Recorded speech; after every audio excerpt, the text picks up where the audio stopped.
If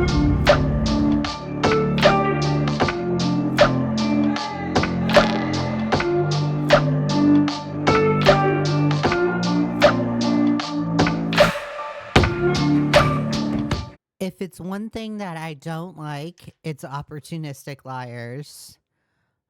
And Aubrey Smalls is an opportunistic liar. Aubrey Smalls is a content creator, a TikToker that is based his branding off of his identity. He is a dwarf, so a lot of his branding is based off of being a dwarf, educating people on dwarfism, shoving his dwarfism down other people's throats, and people fall for it. And recently, Aubrey Smalls has gotten himself into trouble. And what happened was Aubrey Smalls has lied. And he lied about the H3 podcast, his interactions with the H3 podcast. He's currently being called out for it, and we're going to do the calling out as well. And go over the whole drama. So Aubrey Smalls currently has a TikTok that's called Dwarfism History. He had used this platform that is about dwarfism history to call out the H3 podcast show and his interactions on the show. On this specific channel, which is so odd because it's like this, you're supposed to be teaching people about dwarfism and history, but you're using it for drama, which is totally odd. But let's get into the video. We'll dive into the entire drama with the H3 crew and Aubrey Smalls in general, and see the entire interaction and give our opinions based off of the interaction in general. One time, and it was a horrible experience, and it's why I'm never going to go on another podcast again, and no, I will not be naming the pod. Okay, let's be honest, Aubrey Smalls, you would go on another podcast if given another chance. So you love the clout, you like the attention. I guarantee you, if given another chance and somebody with like a channel with like above 1 million subscribers, you would be on the podcast to talk about your dwarfism. Okay, let's just face the reality of the situation. Let's just put our cards out on the table and just say you would go out on a podcast. You go on a podcast to talk about dwarfism all day, any day, because that's who you are. Podcast, even though some of you definitely know what I'm talking about. But they had a segment one time with the podcast owner's dad and some comedian who, mind you, the same podcast is now accusing of SA years later. So it's not the podcast that's being accused of SA, it's the comedian that's being accused of SA, not the podcast. So that's a lie right there. But the comedian one day was talking in a bit about how he has a phobia of little people. And they were going on and on about a lot of miseducation around dwarfism in general. So I was like, oh my God, this is the perfect time to educate people. We love a good educational moment, especially as a viewer at the time with dwarfism. So I wrote on their subreddit, I was like, hey, I'm a filmmaker and educator. I would love to come on. So Aubrey Smalls is not a filmmaker. I looked into their channel. Aubrey Smalls has made one film, not even a film. It's a YouTube video. So he's like the Tyler Oliveira of dwarfism. And made a documentary on his 3K subscriber YouTube channel, and it was about dwarfism. I haven't watched the documentary. I don't plan on watching the documentary, but he's not a filmmaker, doesn't have professional credentials. Yeah. I put X to doubt on that one. Come on and educate you guys and talk about the dwarfism community and specifically. Like, that's the one issue that I have with folks nowadays, is that a lot of people like to inflate their credentials and make it sound like they're something special, when in reality that they're not. I don't know. I don't know why people do that. I don't get it. Just, if you just be proud of who you are. If you are a professional plumber, just be proud of who you are. Be the professional plumber that you are. If you are a teacher, be proud of the credentials that you have. You don't have to make it sound like you're something special when in reality that you're not. Okay? I don't know why Aubrey Smalls is making it sound like he's like this famous, world famous, super special filmmaker, when in reality he's not. All he has is just this platform. All he has is this TikTok. He has his Instagram. He has the 3K subscriber YouTube channel, and that's it. Okay? The phobia of little people, since I know that's such a gray area for a lot of people. So the post blew up. All the fans of the show were like, we would love to see Aubrey on the show. They reached out, and then next thing you know, I'm in the waiting room the next episode to talk to the comedian and the podcast owner's dad. And I thought this was going to be an educational little moment, but I was coming on to be a bit. They essentially had, leading up to my appearance, a whole and we're going to actually see if it was an actual bit or not. I have a feeling that Aubrey is actually lying here. I think it was an actual educational moment. I think, I think Aubrey is actually lying. I actually do hate it when people like go around and they're like, oh my God, I have this handicap, so I need to shove my handicap down other people's throats and actually educate other people about my handicap. And it's just like, guys, not everybody has to be educated about the disability that you have. Great. You have a disability. Life is a struggle for you. I get it. But everybody in this world goes through struggle. Okay? It sucks. I get it. You have a disability. Great. Let's continue with our day. Compilation of this guy, all the times that he said publicly on the internet that he's afraid of little people, and just a lot of derogatory jokes about little people. And then they were like, and drum roll, we have a little person to surprise you. And they brought me in. But I don't think that was actually said, where it was like, and drum roll, we have a little person to surprise you with.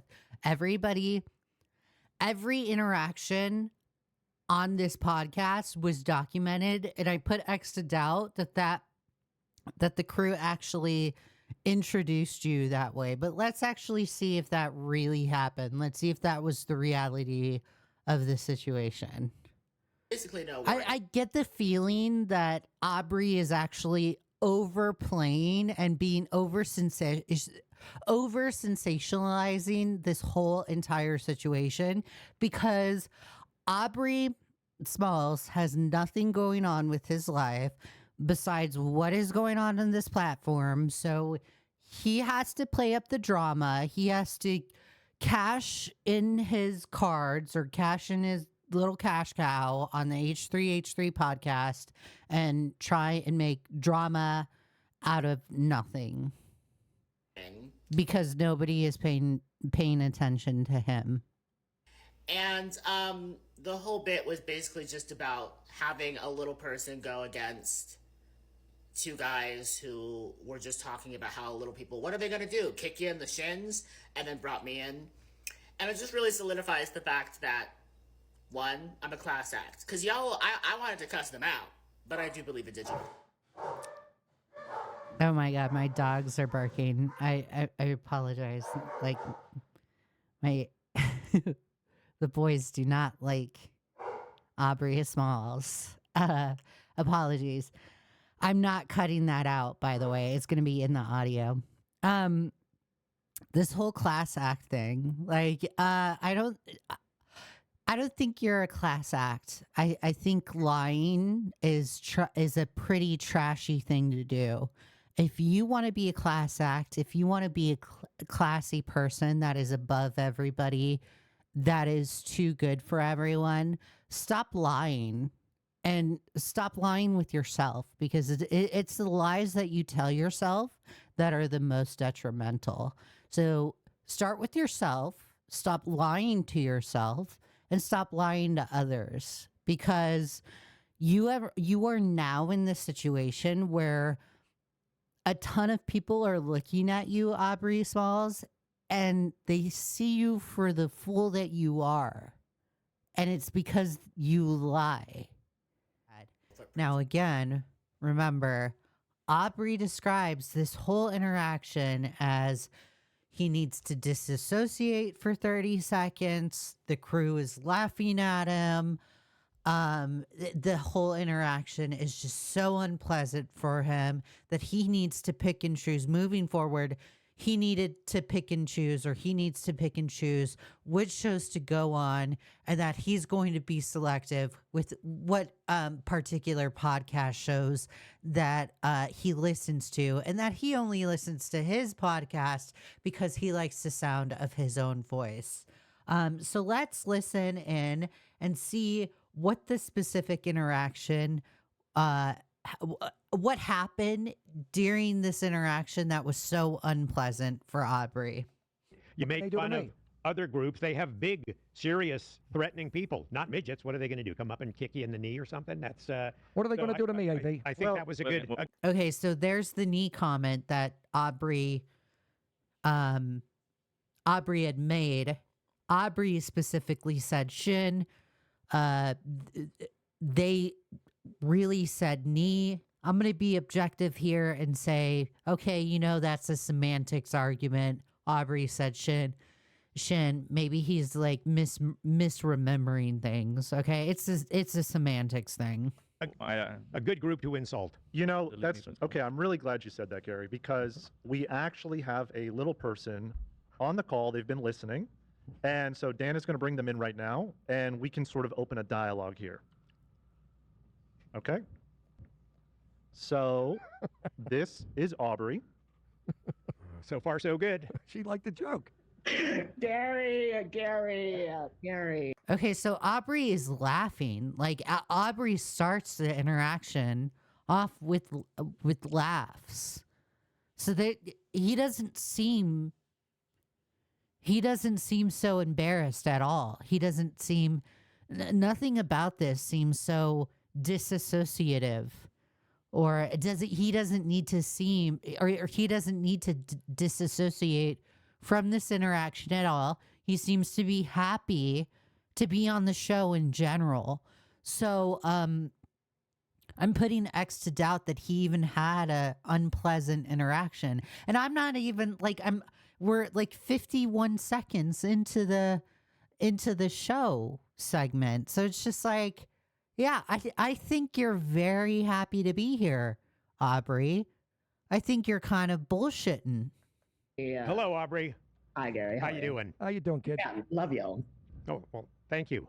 Oh, so we got an I love you. We got an I love you. Oh, that's very interesting. We get the I love yous. You had to disassociate for 30 seconds, but you love them. Oh, all right. Even though you think I would come up and kick you in the shins. Well, I have pretty low shins, too, so. Okay, so again, the semantics thing. Aubrey clearly misheard. Knee, shin, it's a part of the leg. It doesn't matter. And you guys are both pretty short, so I wouldn't really be coming after our community. I'm kidding. No. Aubrey even takes it to the point where he's taking shots back. They're not taking it personal. Aubrey seems to be taking it personal. Jimmy, the comments that you made, you weren't really serious. Like you don't actually dislike little people, right? This is an act. Exactly. It's an act. And I'm a loving, big-hearted, nice guy that does a comedy act, which is being offensive and creating controversy and havoc and pandemonium and mayhem. and I don't mean anything I say. So it seems like they can take the jokes. The only person that can't take the jokes, even to this day, is Aubrey Smalls. No, people actually think I'm racial and I hate Jews and I don't like Italians and I don't want blacks around. You're out of your mind. It's an act to be entertaining and have fun. And that's simply all it is. My comedy's intended to laugh at ourselves, which people don't want to do anymore, and to have fun. If you guys accept it in that matter, I'm grateful. If you're not, I would tell you to fly Ozark Airlines. That's the airline where the pilot says, we're up. No, it's just intended to laugh at ourselves, Aubrey. That's all it is. Right. No, yeah, trust me, I grew up, I've been performing since in the entertainment industry, in the circus since I was 4. Now I do stand-up comedy.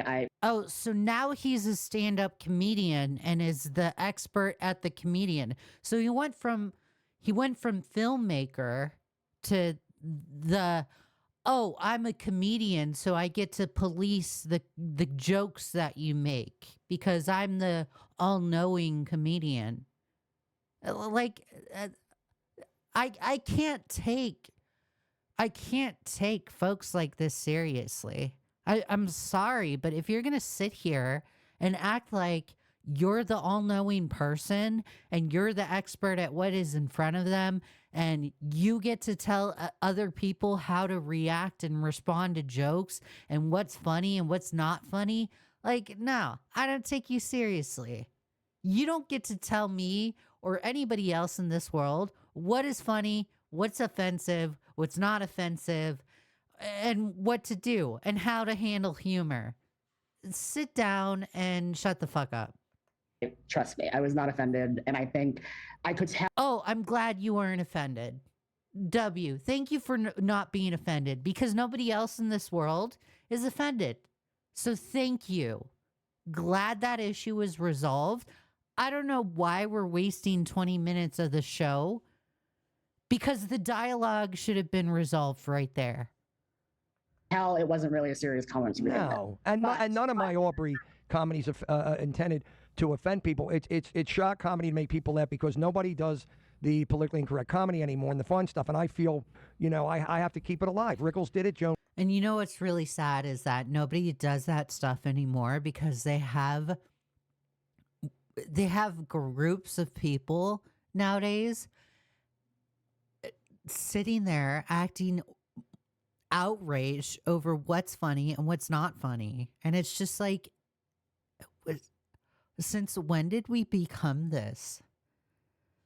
Like the other day on Chud Logic's channel, we were going over a video where somebody made like a 2-hour video on transphobia in South Park. And South Park has always been a show where they have made fun of everyone. And it's just like, when did we get this hypersensitive about jokes, guys? When did this happen?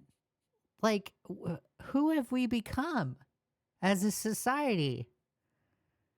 This is pretty sad.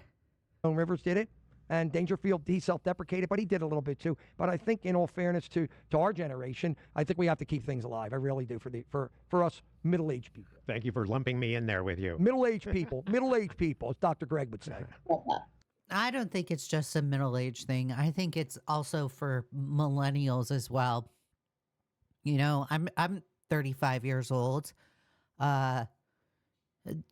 Millennials also kind of like we had the same kind of somewhat the same kind of comedy too. So I mean we had that same kind of comedy. That's where it started with the hypersensitivity, but things got progressively worse as soon as the Zoomer generation started growing up and started telling us what's appropriate, what's not appropriate. And it's just like, oh my gosh, you guys. But just a quick question. So besides the jokes and stuff, I just wanted to get your frame set. Do you actually know any people with dwarfism? I didn't hear what you said. Do I know any people with dwarfism? Do you know any Yes, people? I do. Okay. Do you know them like personally, like as a friend or more of like in a business? I have patients. Okay. Who are little people? Well, you call them little people. We call them midgets, but yes, little people. I have 2 of them. And then Gary, what about you? I do not, I'm afraid.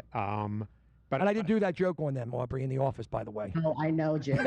Because I'm a dentist in the office, not the comedian. I think, though, that pretty good progress has been made in terms of what people call little people.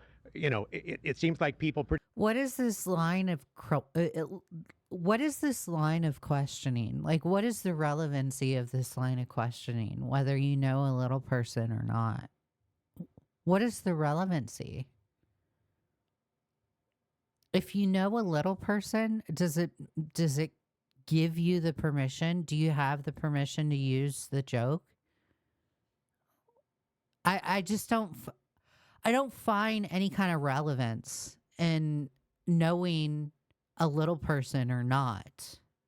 Pretty easily moved over to not using dwarf, midget, any of the what turned out to be kind of negative connotations to you guys. And I think you hear little people a lot. I think it's really been one of the more successful rebrandings. So, like, I myself, I don't know any little person, but I myself have known, like, you are not supposed to use the M word because that's a specific slur for people with dwarfism. So I've never used that word because I was told that's a slur. Of a group, and people should be entitled to be called whatever they want to be called. What do you think? What has been your, because I mean, to be honest, like, not in a negative way, but you do come from a very different generation where there was very different representations, obviously, of little people. Even medically speaking, doctors used to still use the word midget, even though midget's never been, there's no such thing as a midget. We are people with dwarfism. Okay, who cares? Like, what, again, what is the relevancy of this? I'm having a hard time trying to find the relevance. And there's hundreds of types of dwarfism that some are 4'9", some are 2'5". You know, I'm 3'10". Aubrey, can I ask you a question? Now you're talking about this. I'm listening. How tall do you think Abraham Lincoln was? Just take a guess. He's 6'4". I was just watching something. Nope, he was 4'9". The hat was a 1.5 feet. He was a dwarf.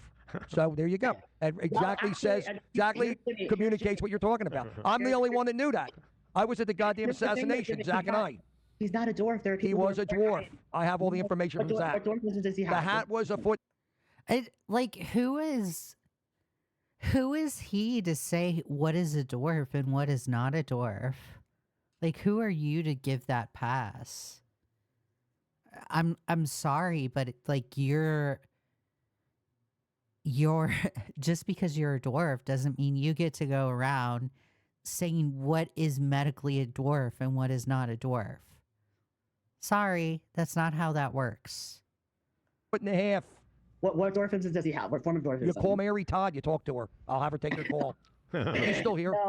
No, let's be productive though, for real. Because I do feel like the only instance and what was made me so interested to talk to you is just because I understand what you're doing. Like, I appreciate it because you're in the entertainment business. Right. But entertainment also still He's not in the entertainment industry. He's not. He's lying. He's bullshitting. I can't believe the folks on the podcast fell for it. I think that's hilarious that they fell for it. They fell for fake credentials, but whatever. Has to have a reason behind it, right? Like, the things we say and the things that we do are supposed to reflect ourselves, what we believe in, what we hope others would as well, regardless if it's clickbait humor. And I think this is bullshit where it's like your kind of branding has to have a reasoning behind it. No, it doesn't. No, it does not. That kind of thinking leads you to believe that your branding has to be your identity. Like, that's such bullshit. Your corporate branding should not be based on your identity 99% of the time or 100% of the time. You know, Aubrey Smalls just happened to base their branding off of their dwarfism. That is on them. That's not on anybody else. You know, a lot of trans individuals make their corporate branding based off of them being trans, but it's not a requirement for capitalism. In fact, I think it's like quite bullshit that some feminists in this world make their corporate branding off of feminism. I think that's like the corporate branding of feminism. I think that's like a complete joke, right? The whole pink corporate feminism bullshit thing. I think that's complete joke. 100% a joke. But your branding in general doesn't have to be based off of your identity. You don't have to market yourself as that. And it's really sad and really pathetic and really weak-minded that Aubrey has like this idea that because he's a dwarf, because he's a little person, his brand has to be around or has to be centered around him being a dwarf. And it's like, no, your brand could be centered around your personality. But because you're not an entertaining individual, probably because you're boring or you're bland or you have nothing going on in your life, you center your brand off of your physical appearance. And that's pretty pathetic. That's very pathetic. That's really weak-minded. Regardless if it's something, it's meant to invoke some form of a, hey, I agree with that guy.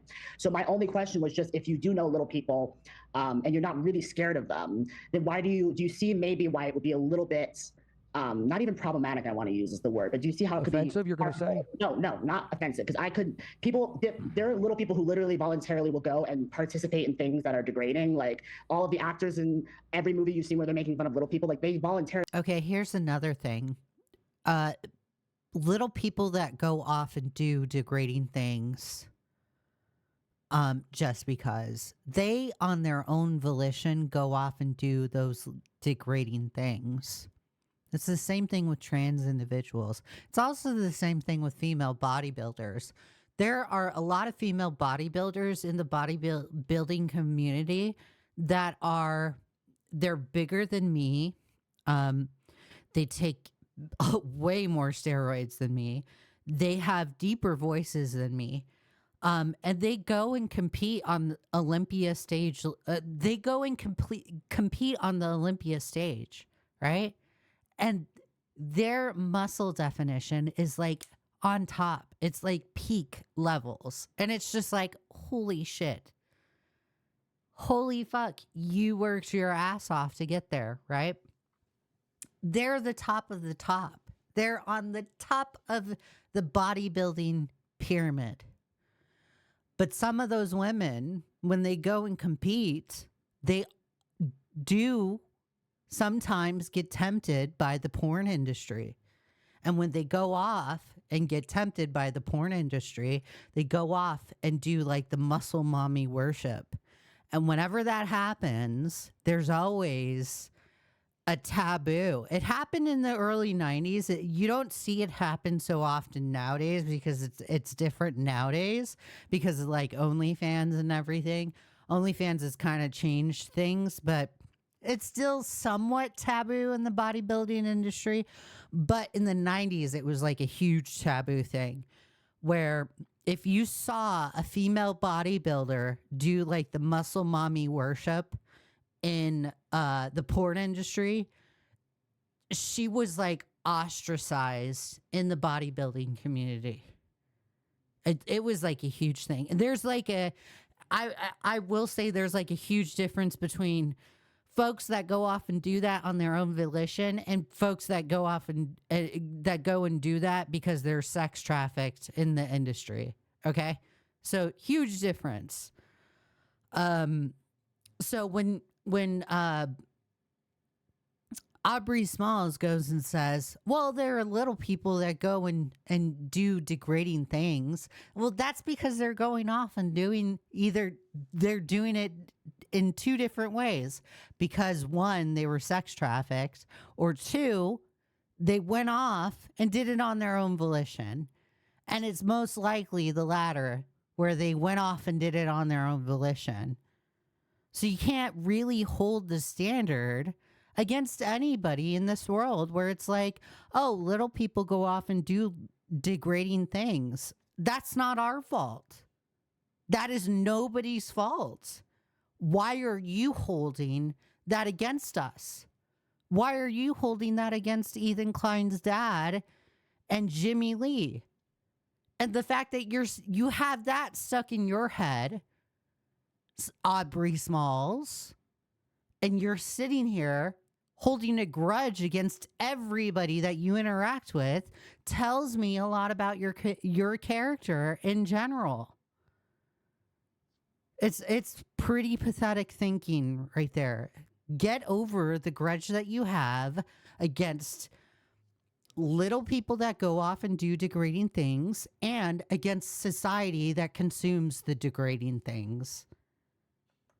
Signed up to be in it, just like there are comedians who are little people who make horrible jokes about, even worse than what you've said, about our own community. Right. So it's not about offense. I'm just more like, from my perspective, I'm someone who for the last year has had a disability hate group on YouTube who is trying to do what you're doing in terms of like edgy comedy, edgy humor. But you react to the hate group, and the hate group that he is talking about are a ton of A-logs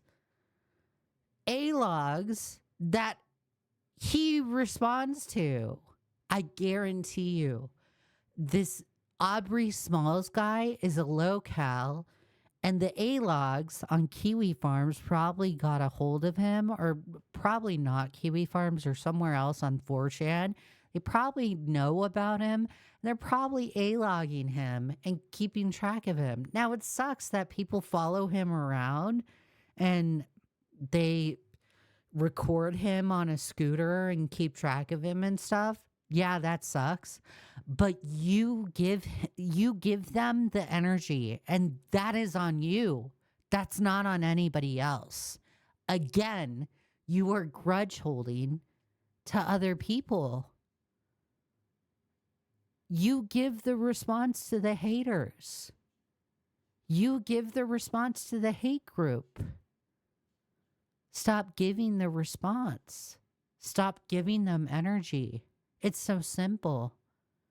And look, as a content creator, not everyone's going to like you.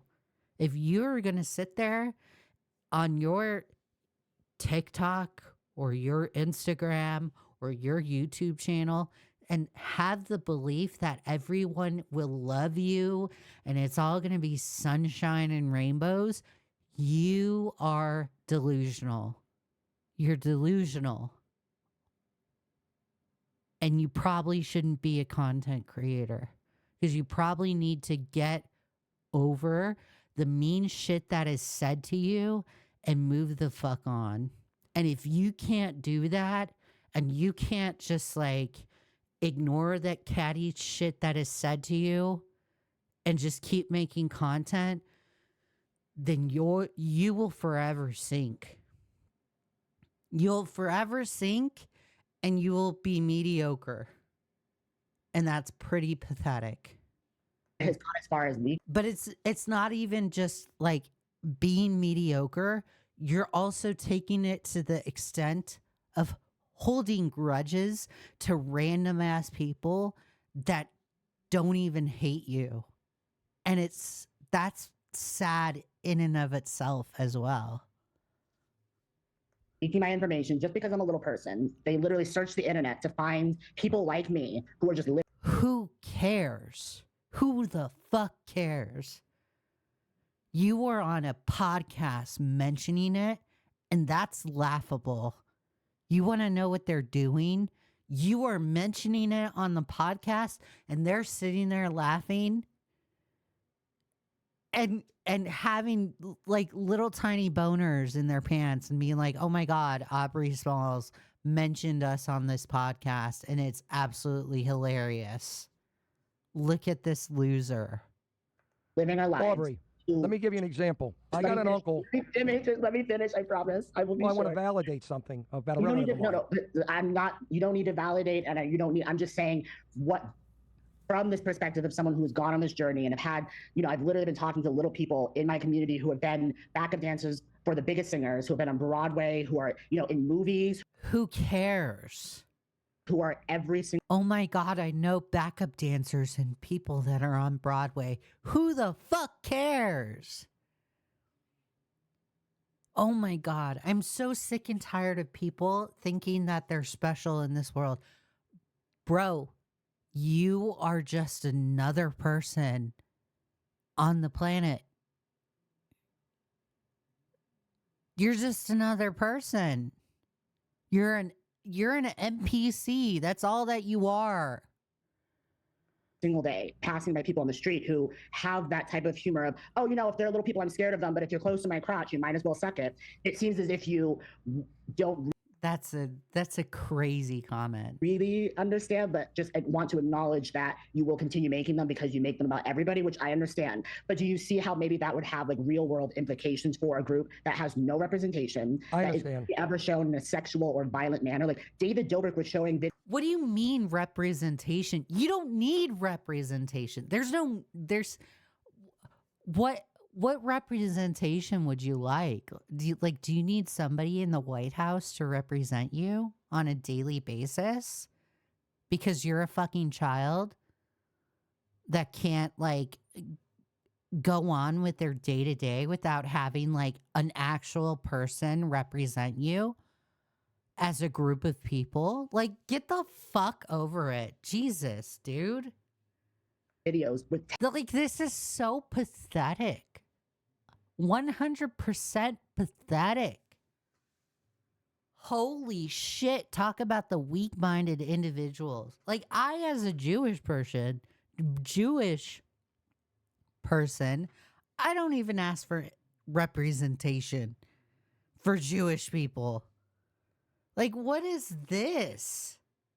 We need representation. Mod on. Okay, whatever. tens of millions of views, inspiring millions of kids, where they were putting little people in objects and hitting them with cars. They were pretending like they were hurting them, Who cares about David Dobrik? making comments kind of similar to what you're making. So I'm saying, even just as a comedian, I really just don't think that's the lane you want to go down. Okay, I got you. Concern trolling. You see at least where it would come into outside of entertainment spaces, how people would be affected by that. And it wouldn't be like, I'm offended by what Jimmy said, but more like some guy on the streets taking pictures and following me because he heard you make a joke and he likes you. And Okay, that's a lie. Again, Aubrey Smalls, the fucking liar. Let me clarify. The people that are following Aubrey Smalls in his day-to-day life are A-loggers. And they probably came from 4chan. They're not A-loggers from Jimmy Lee because Jimmy Lee made a joke in a comedy skit. So again, Aubrey, you're lying. he's like, oh, that guy also scared of midgets. Let me go take a picture of this midget. Do you see that correlation? Yeah, I understand what you're saying. Because I don't think you're that person, but as someone who's literally making a movie right now about how YouTube allows people to follow us around. Also, this is again, let me remind you, Aubrey Smalls described this whole interaction as he had to disassociate for 30 seconds because he was the interaction in general was just so unpleasant and the crew just kept laughing. And it seems like Aubrey is completely in control of this conversation. So I'm seeing the exact opposite. Aubrey is 100% lying in his TikTok. Around who sometimes are minors and go around calling us all of these names because they can, which is fair, but that aren't even names that are reflective of a medical condition, that are literally just a slur. Like midget, there's no such thing as a midget. You can't go to a doctor and be like, my kid's a midget. Help them. They're not going to go. Okay, and what type of dwarfism do your child have? Right. You know what I mean? So that's why I was like, I don't think you want to die in the rabbit hole of using the word midget, I got you. I got you. And Zach's been telling me to quit for years. I may have to take his advice. I don't think you should quit, but I definitely think you should realize that comedy can be sustained. Boy, that crew member was totally laughing. without literally using someone else as a punching bag. I have plenty of other jokes. I don't have to use the midget joke. I don't think that I still think, because I've watched shows like Family Guy where they've mentioned little people. Are those jokes written by people with disabilities? No. But I think you can still pull it off if you have done the research on the community, you know the things that. Oh, okay. So in order for you to make a little person joke, you either need to know a little person or have to do the research. Like, give me a break. Are stereotypes and not true, and you know the things that are subjective, and you understand that we're still people at the end of the day, and as you said, everyone can be joked about. I think if you were just to delve into that a little bit more, then I don't think anybody would care that you were making those comments. I just think it's the offhandedness and the fact that you're just quick to move on to another joke, where I get followed in stores and I have someone online literally who's been stalking and threatening and harassing me to thousands of people every week just because I have dwarfism, and he calls it what? Oh my God. It's an A-logger. It's literally an A-logger from 4chan. He calls it Midget Wednesday. So that's why I'm like, I just don't think you would want to be associated with that. No, I don't. I'm going to let that one go. Jimmy, this is an iconic conversation then, you realize. We're letting it go after listening to you. I got you. He's only loud and clear, loud and clear. He's only going to tell little people jokes from now. No, I'm not ever going to do a little people joke. Okay, so he got his way. Let's see how Aubrey Smalls reacts. Again, we're going to knock that off the docket, hon. No, I feel like you're lying to me, Jimmy. Oh, okay, he's lying. That's what I'm saying. Your reputation precedes you. Never satisfied. My reputation precedes myself. I feel like I just know that you're a very opinionated person. I have histrionic personality disorder. I have another funny joke about little people. Go for it. Tell me. Let's go through all of them. I'll give You want it? You want it? Oh, so now we're asking for the little people jokes. You're one black girl that's not going to play basketball. That I know. That's cute without being too fresh. That's not funny because there's professional people with dwarfism playing. No, I threw a curveball because you dared me. It made me do it. Okay, it has to be a good curveball though, Jimmy. Was it a bad curveball? A little sidebar going on? Sure. Oh, Yeah, cool. sidebar. Sidebar. Okay. Aubrey, thank you for calling in. Wait, what was that sidebar, guys? What just happened? Well, if we does not want me wanted here. everyone to hear, we would have said it out loud. I have histrionic personality disorder. Yes, we did hear that. We know, Jimmy. Okay, so this is where the crew was like laughing. Right. And people with dwarfism have made you and your histrionic disorder able to function and have, the ADA is responsible for I'm so much. ADD. Right. And that's covered under the ADA. And I have histrionic personality disorder. You're disabled. So so it's okay for Aubrey to dismiss his disability, but it's not okay for Jimmy Lee to make jokes about Aubrey's disorder. Like, it's an uneven playing field in general. It's just in general. It's okay for Aubrey to do the thing, but it's not okay for Jimmy Lee just to even make a joke. Like, oh my God. Disabled as well. Work with me. You were late on the midget use because even Ethan. I knew was that, but- indecisive. Now I'm not so sure. Work with me.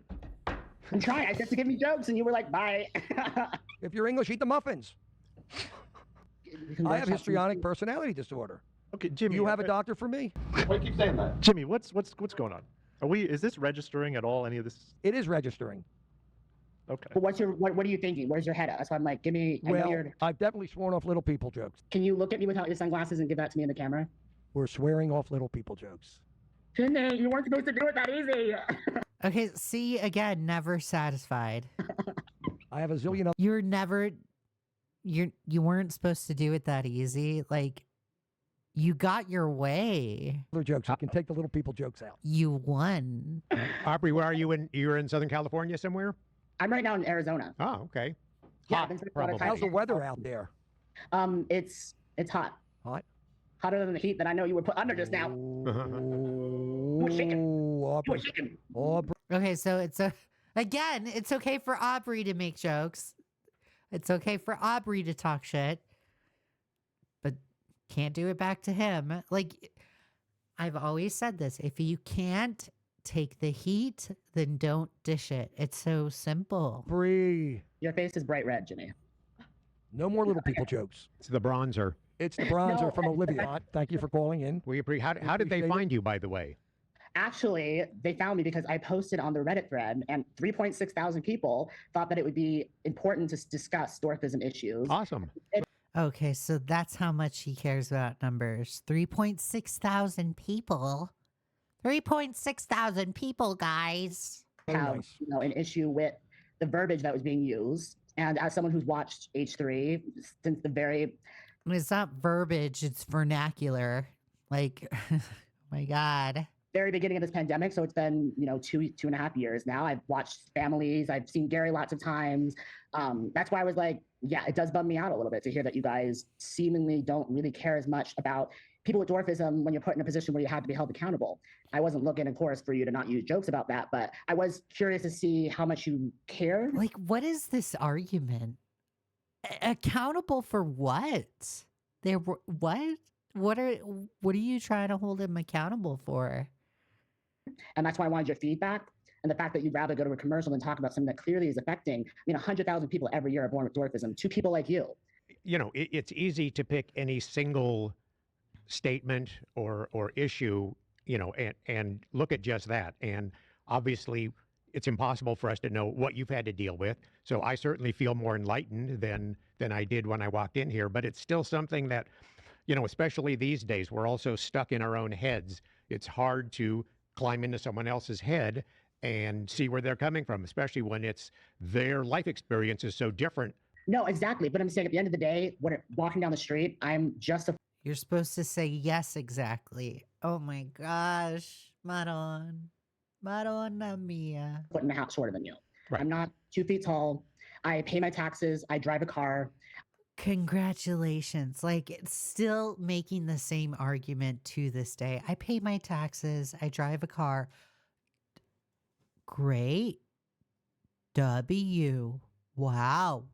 Good job. Everybody else does that.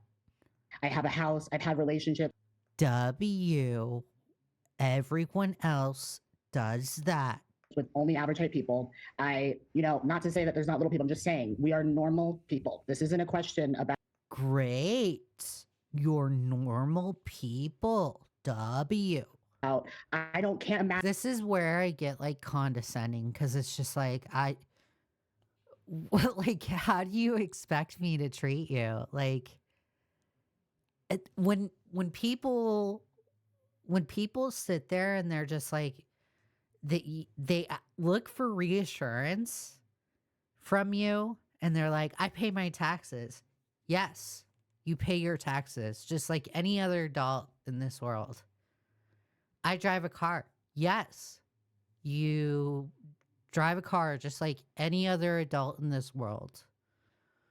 I have relationships. Yes, you have relationships just like any other adult in this world. I own a house. Yes, you own a house just like any other adult in this world. Like, I cannot stand people when they look for reassurance on that kind of level. It's just like, seek reassurance when you do something extraordinary. When you do something that is so like extraordinary, like get the Nobel Peace Prize, seek reassurance on that level. But if you pay your taxes, or if you drive a car, or if you own a house, or if you have relationships on an adult level, I'm not giving you reassurance. And if you come to me for reassurance, I'm gonna be condescending towards you, because I'm gonna think you're a fucking child if you do that shit with me. If you come to me and you seek for reassurance for things that you're supposed to do on a daily basis, or you're supposed to do as a functioning adult, I don't take you seriously at all. Imagine your life or can't get in your head. You're making a joke about someone who just happens to be shorter than you. That's really it. And you're saying that you don't really know much about this community, but we can't get in everyone's head. No, this is not about that. That's why I was trying to come on to level, just be like, as a real person, yes, I'm in the entertainment industry, but there are real people out there who are just asking. You're not even in the entertainment industry. You don't have clout. You're a nobody. All you are is a TikToker with a few subscribers on your TikTok. All you are is an Instagrammer with a few subscribers on your Instagram. All you are is a YouTuber with a few subscribers on your YouTube. You are nobody special, okay? So when you say you're in the entertainment industry, no, you are not, and you are lying to yourself. Stop acting like you're something special. Asking for any type of representation, any type of voice. And then this opportunity comes, for example, where the voice is, and you're asked to, hey, are these comments about a marginalized group appropriate? And instead of going, you know, maybe not, you ran with it. And then the shock on your faces when I entered was indicated that you do know that you were kind of messing up a little bit before. And that's why I was kind of wanting the dialogue and wanting some questions, wanting some back and forth. But the pushback, it's not supposed to be uncomfortable. I feel like we're kind of going in a bit of back and forth in a circle with the parties involved, but we appreciate, you know, your perspective, Aubrey. It's been very informative and enlightening, and I hope it's resonating with people. So, you know, we appreciate you calling in and sort of, yeah. No, you have, because I understand, and I feel bad I kind of did that, and I'm not going to do it again. We don't have to talk 6 hours about it. I get Right, it. no, I agree. I apologize. I'm not going to do it again, and that's it. I'm a man. I made a mistake, and I'm not going to do it again, and I'm sorry. Please, I mean, I made a big mistake, and you know what? If I to admit that's a big thing.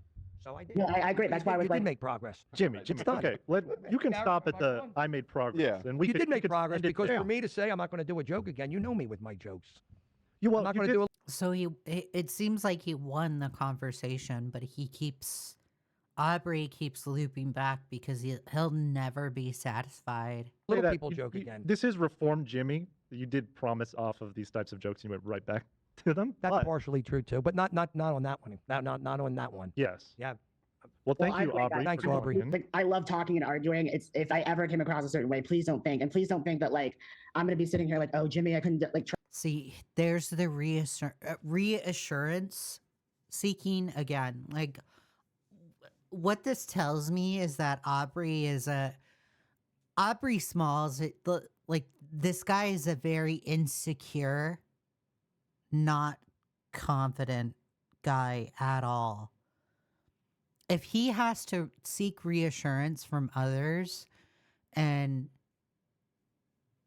has to apologize for, I don't know, talking out his ass, it's just like, yikes, dude. Like, fucking dude, grow a backbone. Trust me, when I say that you are not offensive in the way that you talk about little people that I hear every single day. So then why are you chastising him? So it's not about being offended at all. It And wasn't Gary, I'm like harmful huge intended. I fan. just do comedy, which is what Gary just said before. That's No, I know. No, I love it. And again, I'm a comedian, guys. Like, you don't know my No, you're not. humor too. So you don't know I could be just as. You But can no, make fun of a Jew. I'm right here. Just don't shoot me. we don't even make Two fun of Jews. anybody Two that- Jews planning a fire. 2 Jews walk into a That's bar. another- Two there's Jews lots walking in of a bar, and other- neither one pays. There's lots of other content out there, and that's what I would just like to say as my final thing. Well, And thank you. Thanks. Thank you, Please, Aubrey. Jimmy, please look up dearaverage-typeople.com. It will have all the information about what The we're Jersey going Outlaw in the house. Oh my God. So I don't really care about the self promo. Let's get into the next segment where Aubrey continues to talk to Ethan because Aubrey doesn't seem to be satisfied with this conversation still. All right. So in this clip, this is the conversation that Aubrey has after he has the I think it was like a few days after he had the conversation with Jimmy Lee and Ethan Klein's father. He had requested that he come on to the show again to have a conversation with Ethan Klein, and the crew agreed again that Aubrey could come on the show. So they had him call in again. So they're like, again, pandering to his needs. I wouldn't have this guy come on the show again. You know, I've had people come to me and request, hey, Leigha, can I come on your show? And I always tell people to fuck off when they do that, because it's just like, I don't owe you shit. Like, I don't owe you anything. So the fact that Aubrey like just like goes up to the H3 crew and he's like, oh yeah, you know, I demand a conversation with H3 about that conversation for clarification. It's just like, yo, he doesn't owe you anything. So yeah, I thought it was like absolutely ridiculous that they had another conversation with him again, but let's see how it went anyways. All right, well, we have Aubrey on the phone. We do. Thank you. So that we'll just say hi to Aubrey, thank him for his time, and I'm bringing him in right now. honor him for going into a pit of vipers. Right. It wasn't even like a pit of vipers. Like, he won in that conversation anyways. Okay. Oh, hello. Is this live already? It sure is. Hi, we'll go live, you know. Hi, Aubrey. Well, first of all, thank you so much for taking on the unfathomable task of trying to give sensitivity training to Jimmy Lee and my dad. No, of course. It's honestly, anytime You're supposed to say yes, of course. Like, oh my God, I hate this. that people are willing to have a conversation, it's so important to have a conversation. And I'm honestly like shocked that you guys, you know, allowed that to happen in the first place, because, you know, just Like, what even happened? You won in the conversation. What even happened? I don't even get it. like dwarfism representation, it's just really, really hard to not be taken as a joke. And I was really excited that the Reddit. You know what gets taken as a joke is like when you put yourself out as the dwarfism representation, but then lie on top of it. Do you think you're representing your team by lying? No. Like, come on, dude. The very least you could do is be honest, and you're lying. You know, community and my fellow foot soldiers were there. Yeah. Wanting to have that conversation. And me and my producer were just scrolling through the comments. And I think there's almost like 200 comments on that thread of me just going back and forth with people asking questions. People were like, oh, I know a person with dwarfism that I really miss that I grew up with. Oh, I love what you're doing because I don't like how people with dwarfism are represented on screen. So with the Jimmy and Gary thing, I'm like, this is, trust me, in comparison to actual like people on the internet who hate me right now and are like actively doing everything they can to exploit people with dwarfism, this was like the easiest thing. Okay, wow. But what was actually the most interesting is Okay, so it wasn't that bad. that you actually seemed to break through to Jimmy Lee.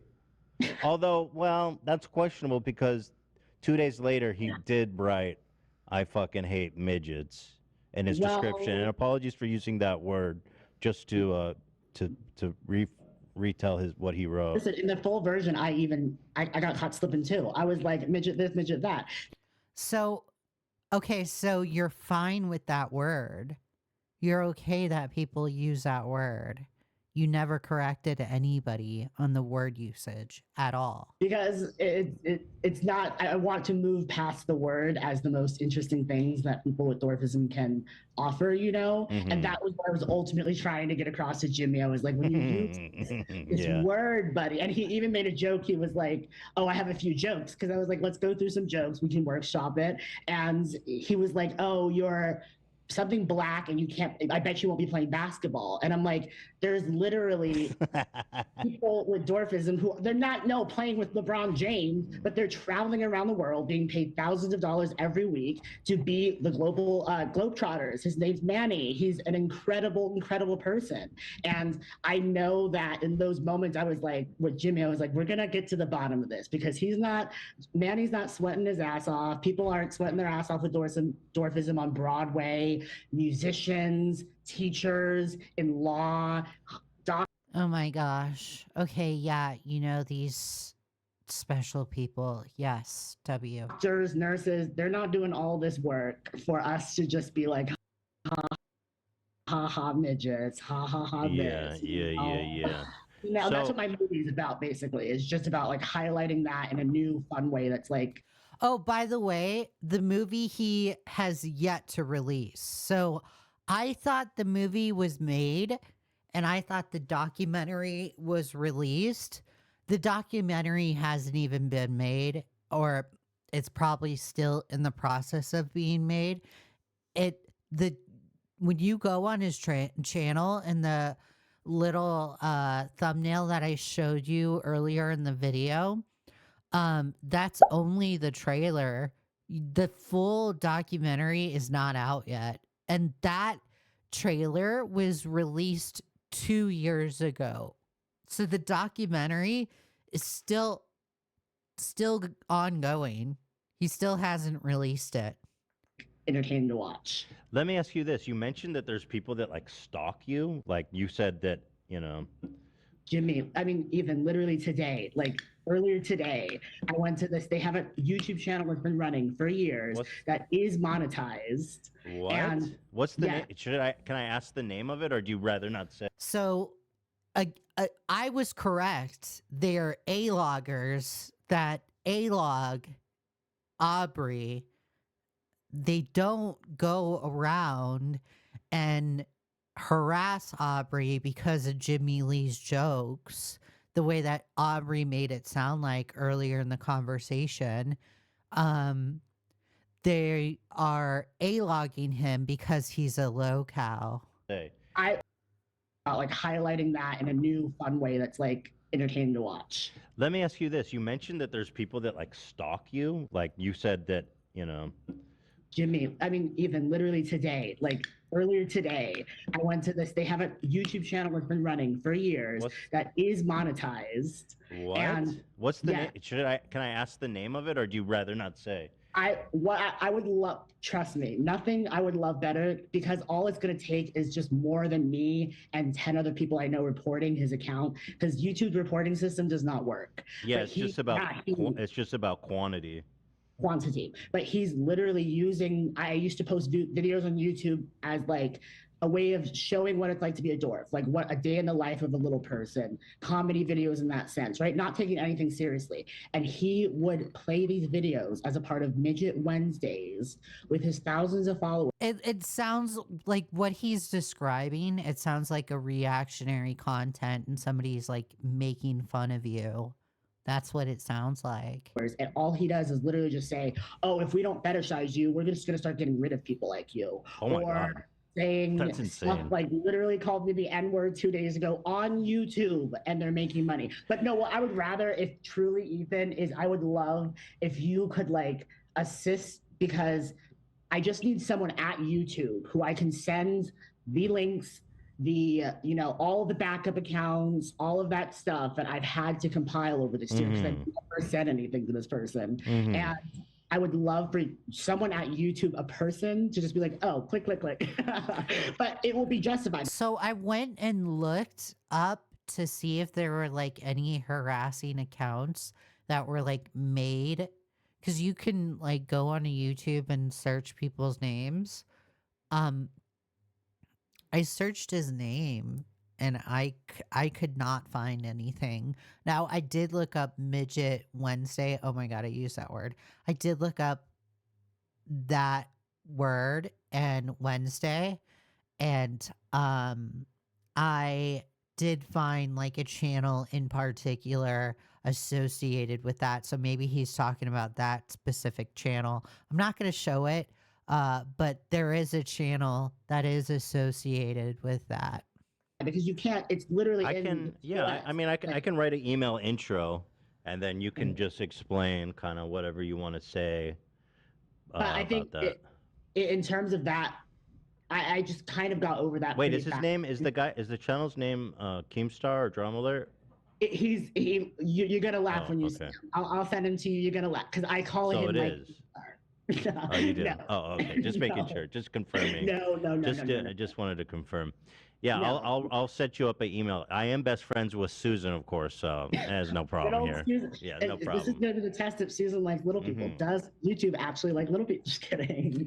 See, like, he was willing to throw YouTube under the bus back then. So it's like, all right, were you willing to purity test Ethan back then as well?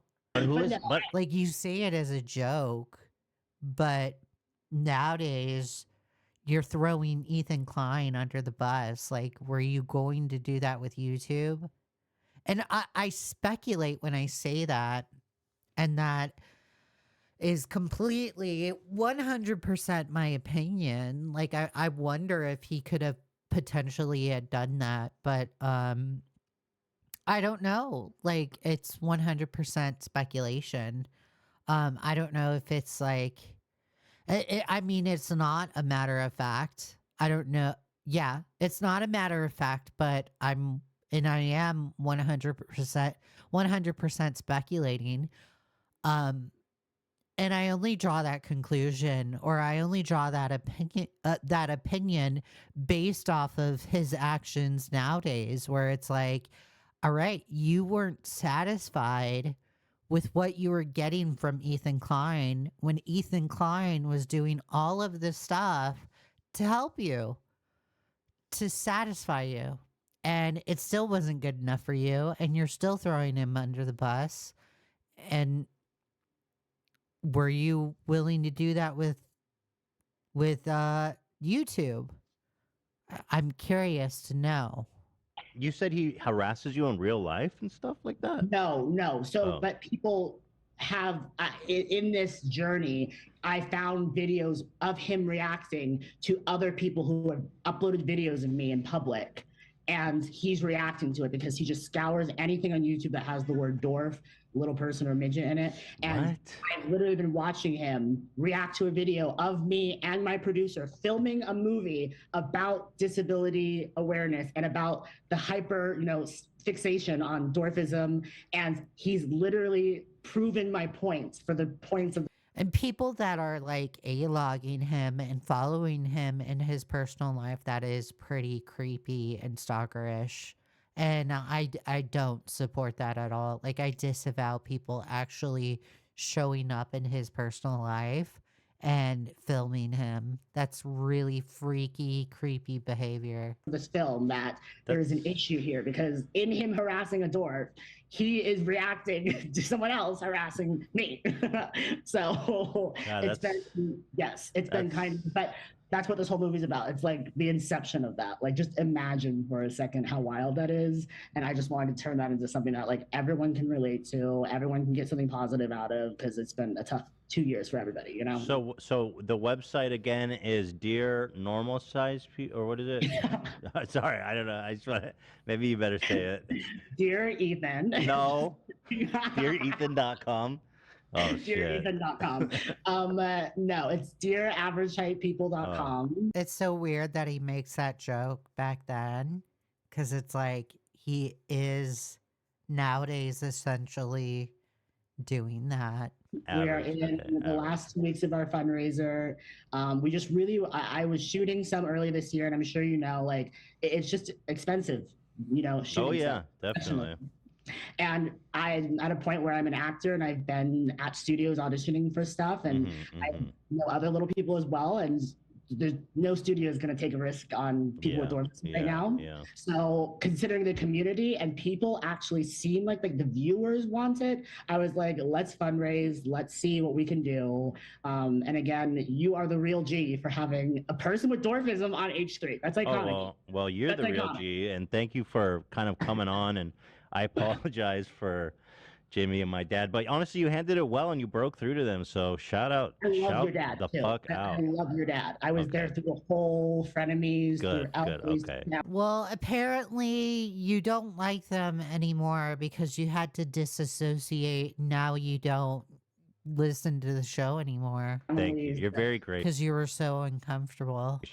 I'm wearing the Teddy. I noticed that. You look great. I love that shirt, by the way, too. That's one of my favorites.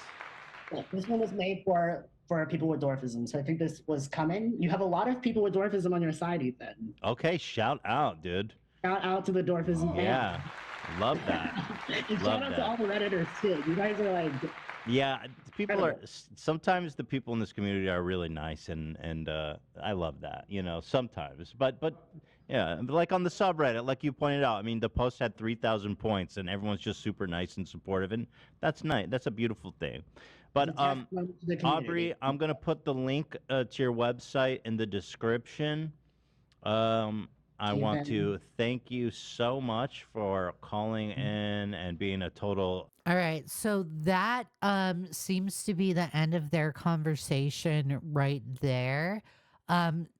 Afterwards, Aubrey, after it had been documented that Aubrey had the exact opposite of what Aubrey had described, and people started calling him out, Aubrey did make another TikTok. Let me pull that TikTok up for you guys, and we'll go over it in a second. All right, so Ethan Klein did see the TikTok, or the initial TikTok that Aubrey did make. I'm not gonna pull up that that post because I don't know where to find it because I don't follow Ethan Klein. But he did say that he would be calling out Aubrey for the things that he was talking about because he was going to, right? And we're gonna go over that segment in a second because Ethan called him out like a few days ago. And as a result of the post that Ethan Klein made, Aubrey made another TikTok in response to the post that Ethan Klein made. So let's go over that TikTok. So then we're moving on. I posted a video today about a podcast appearance that I was on 2 years ago, and although I did not disclose the name or the podcast that I was on, the viewers have... Again, people figured out that it was H3H3 because Aubrey is an irrelevant little shit, and people figured out he doesn't really go on a whole lot of shows, so it was easy to figure out which podcast he went on. Have figured it out. So I wanted to address the comments and questions in the recent Instagram post that Ethan Klein made about me a few minutes ago. Oh, it was on Instagram. Deeply personal and important topic for me, so I wanted to take some time to set the record straight and share my side of the story. There's been a lot of conversation from Ethan Klein's fans about me trying to clout chase by sharing this story, which again, never mentioned his name, and that I'm trying to capitalize off of Ethan's current situation. That couldn't be further from the truth, so I wanted to make this video. Well, that's a lie because you are clearly trying to capitalize off of this situation because you're entirely lying. This entire situation, you've been lying. We already know that you've been lying because the way that you describe the situation is completely the opposite of what happened. Your interactions with Ethan Klein and the show in general have been very pleasant from what you've described. So it is an opportunistic lie that you've been saying. Explain everything in full context. In 2022, I was a listener of a podcast, and with one episode where they were talking about phobias and fears of little people and proper wording for people with dwarfism. At the time, they're using slurs that most of us... So you didn't care that the word was used. It was used in front of you. You never corrected anybody.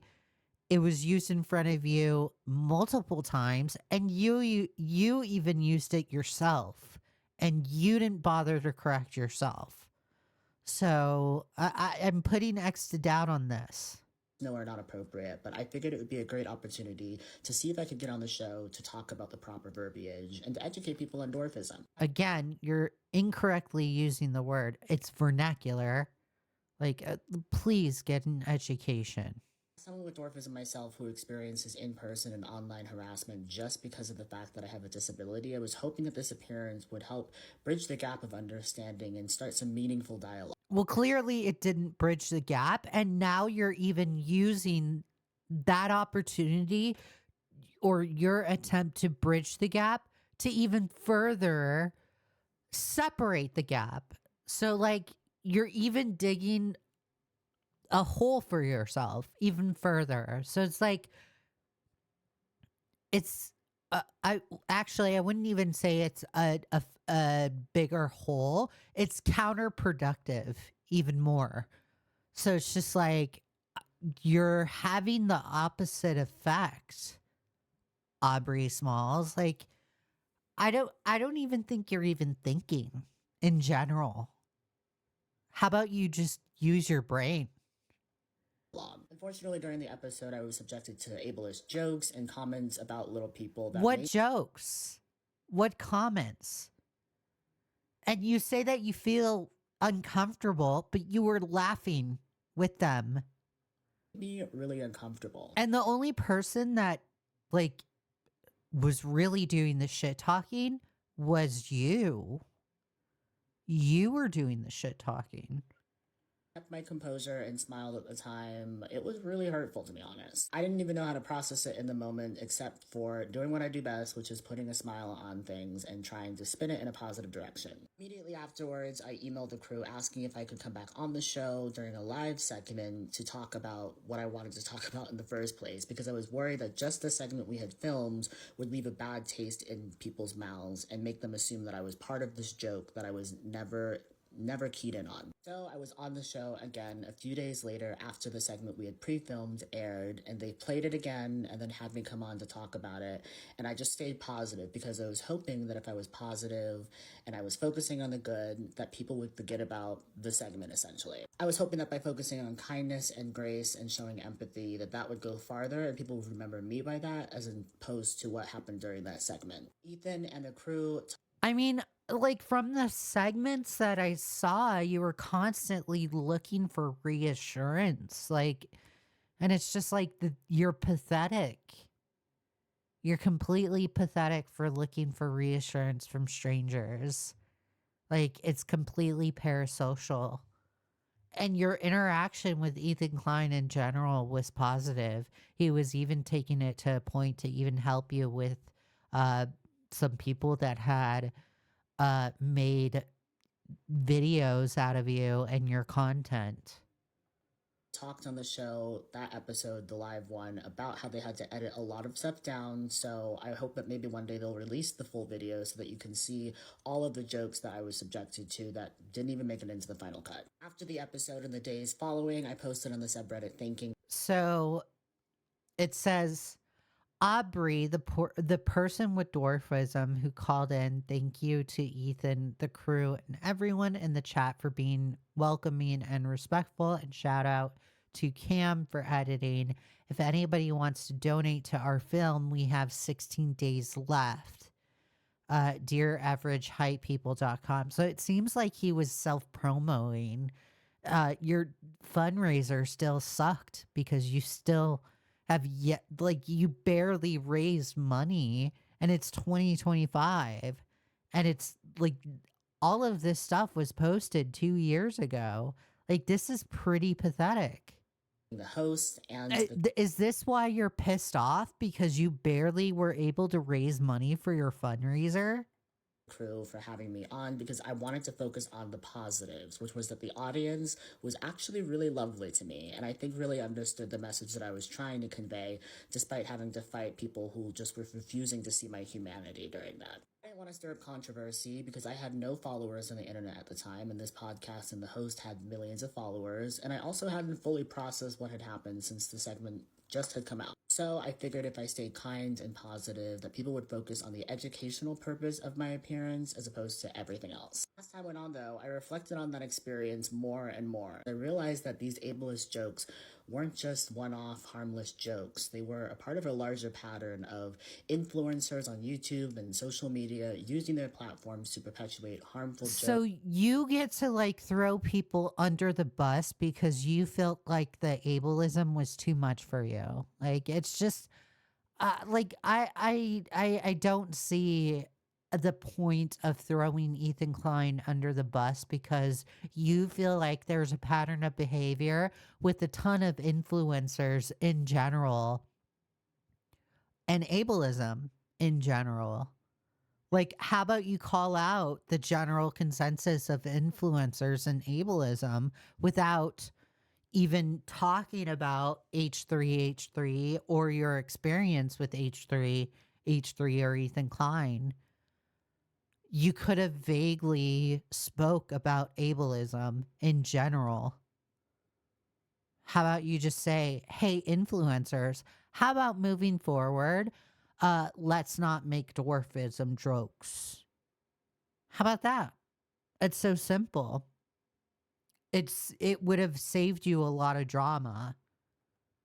Jokes and ideologies about little people. I never once in my time since then have mentioned Ethan by name or the podcast by name or encouraged people to figure out what it is, but I have talked about this as But you, oh my God, like this is completely pathetic. You clout grabbed towards the show. You even made it sound like you were Lady Gaga and you're like some famous person. You're like, from now on, I'm very selective with what shows that I go on. As if you're like some famous person that goes on a lot of shows. And let's face it, let's face the reality of the situation. You're not going on a whole lot of shows, Aubrey Smalls, because you're a nobody. You're just a person in Arizona that thinks they're like some special famous person. No, not everybody is destined to be famous. You think I'm sitting here in my house in Texas having the belief that I'm going to be some famous person in Texas? No. I live an everyday life. How about you just be satisfied that you live an everyday life? Not everybody is destined to be famous. Great. You have a following on TikTok. Great. You have a following on Instagram. Great. You have a following on YouTube. Be happy and satisfied with that. But don't sit here on your platform and act like you're some famous person, because guess what? You're not. And when you do that, all you do is look delusional to everybody else. So save yourself the time, save yourself the energy, and just act and be normal. Please. in depth on my main account, Aubrey Smalls, on TikTok, but also on Instagram as well. Now Ethan is claiming that he has proof that I was okay with the appearance, and people are upset because I've deleted the posts today on Reddit and Instagram celebrating the appearance, and that's because there's video proof of you being on the show and completely okay with laughing with Jimmy Lee and Ethan Klein's dad and having a pleasant interaction with Ethan Klein. So yes, there is proof. Are you dumb? honestly just because those posts don't accurately represent how I feel, and I feel that they're being used to invalidate my experiences and to ignore the fact that there was a lot of ableist rhetoric going on, that the segment was harmful, regardless Going on where? Exactly where? Because you had a voice. You had an opportunity to speak. And you spoke. and you're still not satisfied. You're a perpetual child. And this is really disappointing to see because you would like to be treated like a grown adult. And you're acting like a child. This is pathetic. Completely pathetic. People think it was a joke or not, and that those posts are not proof of anything but those moments right after the podcast where I was trying to stay positive and pivot in a more positive direction. For those calling me a clout chaser or saying that I'm hopping on a hate train because the host is currently under some controversy, that is just so far from the truth. You celebrated his downfall at the end of the video. You said verbatim, I am hot and he is crashing out. That is the celebration. So you're just going to gaslight us into thinking something different. All right. I've been speaking about this for years now, and it never That's a lie. You have not mention the name or the podcast, which would be something you would do if you were looking for clouts. This is about advocating for fairness and respect, not about hating or canceling people. I understand that fans of the podcast may feel defensive or upset, but I urge you to see it from my perspective as someone who is subjected to hurtful language. Like, we have seen it from your perspective. This entire time, I've been unbiased. I've been objective, right? We've seen it from your side. And the facts of the situation, the reality of the situation is just not on your side. What is on your side is delusional. It's delusion. Crazy people would have to be on your side. Jeez, Louise, get a grip. Get a hold of yourself, buddy. This is crazy. About literally my body and the way it looks every single day, and then to have that put into a video form with 1.1 million views as of today. So what do you want? You want the videos taken down? What?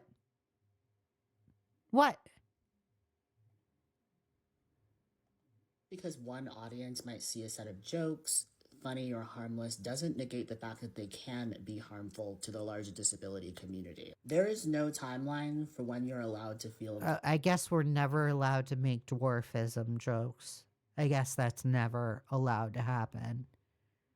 ...comfortable by a situation where, regardless if you want to admit it, ableism was perpetuated.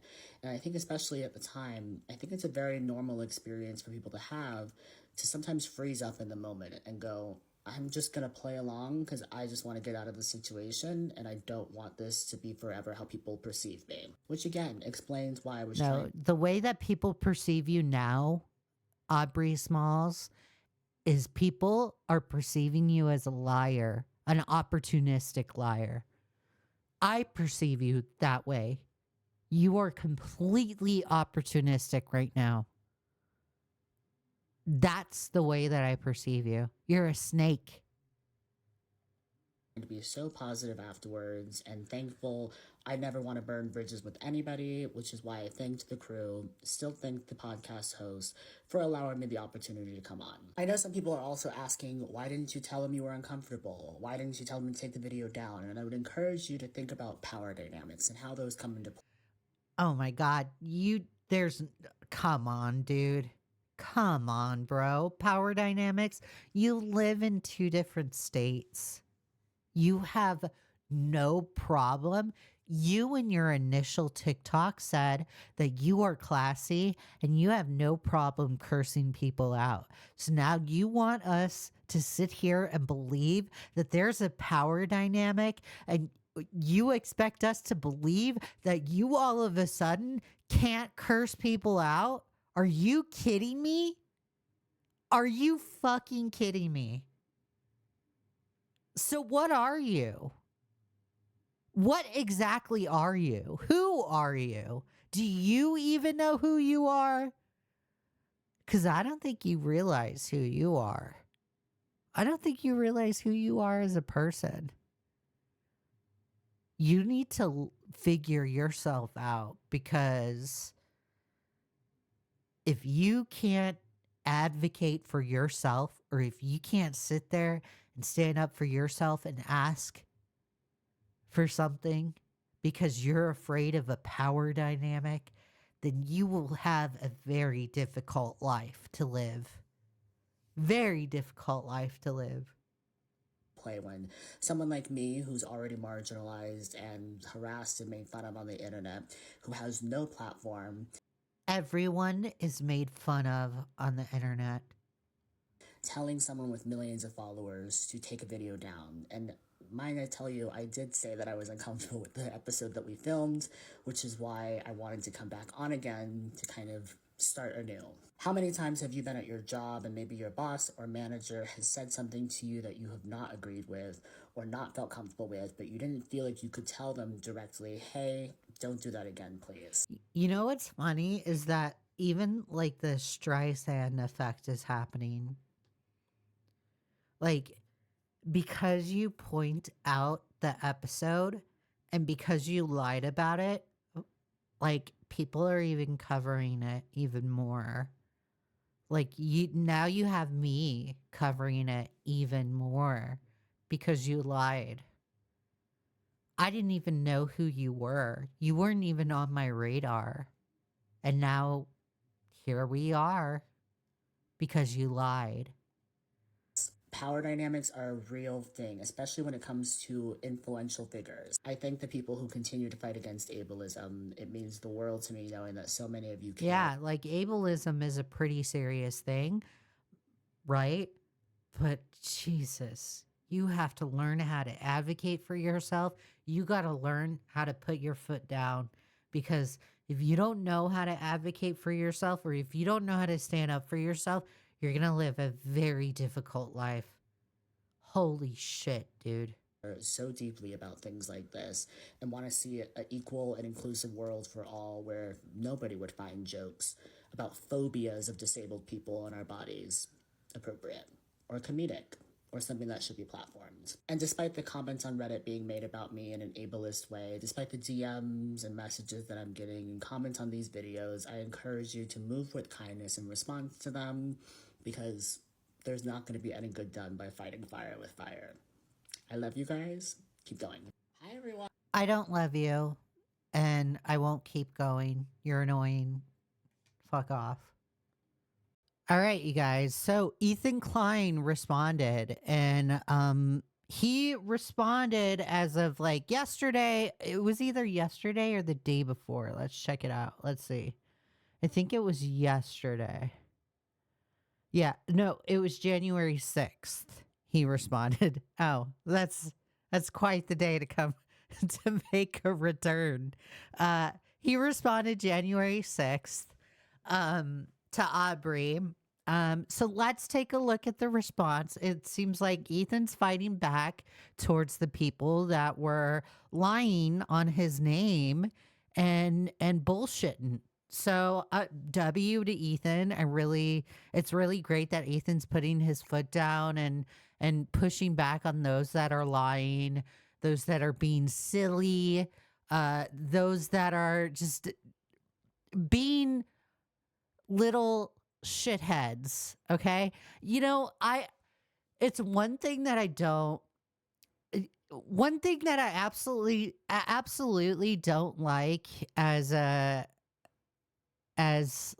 I make YouTube videos on this platform is folks that think it's okay to like make a YouTube video and just completely lie in the content that they make. And Aubrey Smalls is definitely one of those individuals that thinks it's okay to like just lie and push out content just to sensationalize drama, to make something into nothing, or to make nothing into something, and make drama for them so they can get attention. And it's just like, you know, how about you just like be honest with yourself, be transparent with your audience.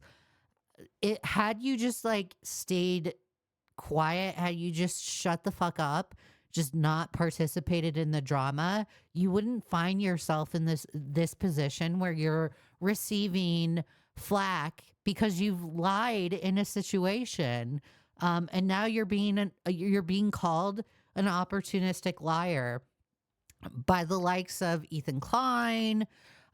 Turkey Tom made a video about Aubrey Smalls. Chud Logic made a video. I'm making a video.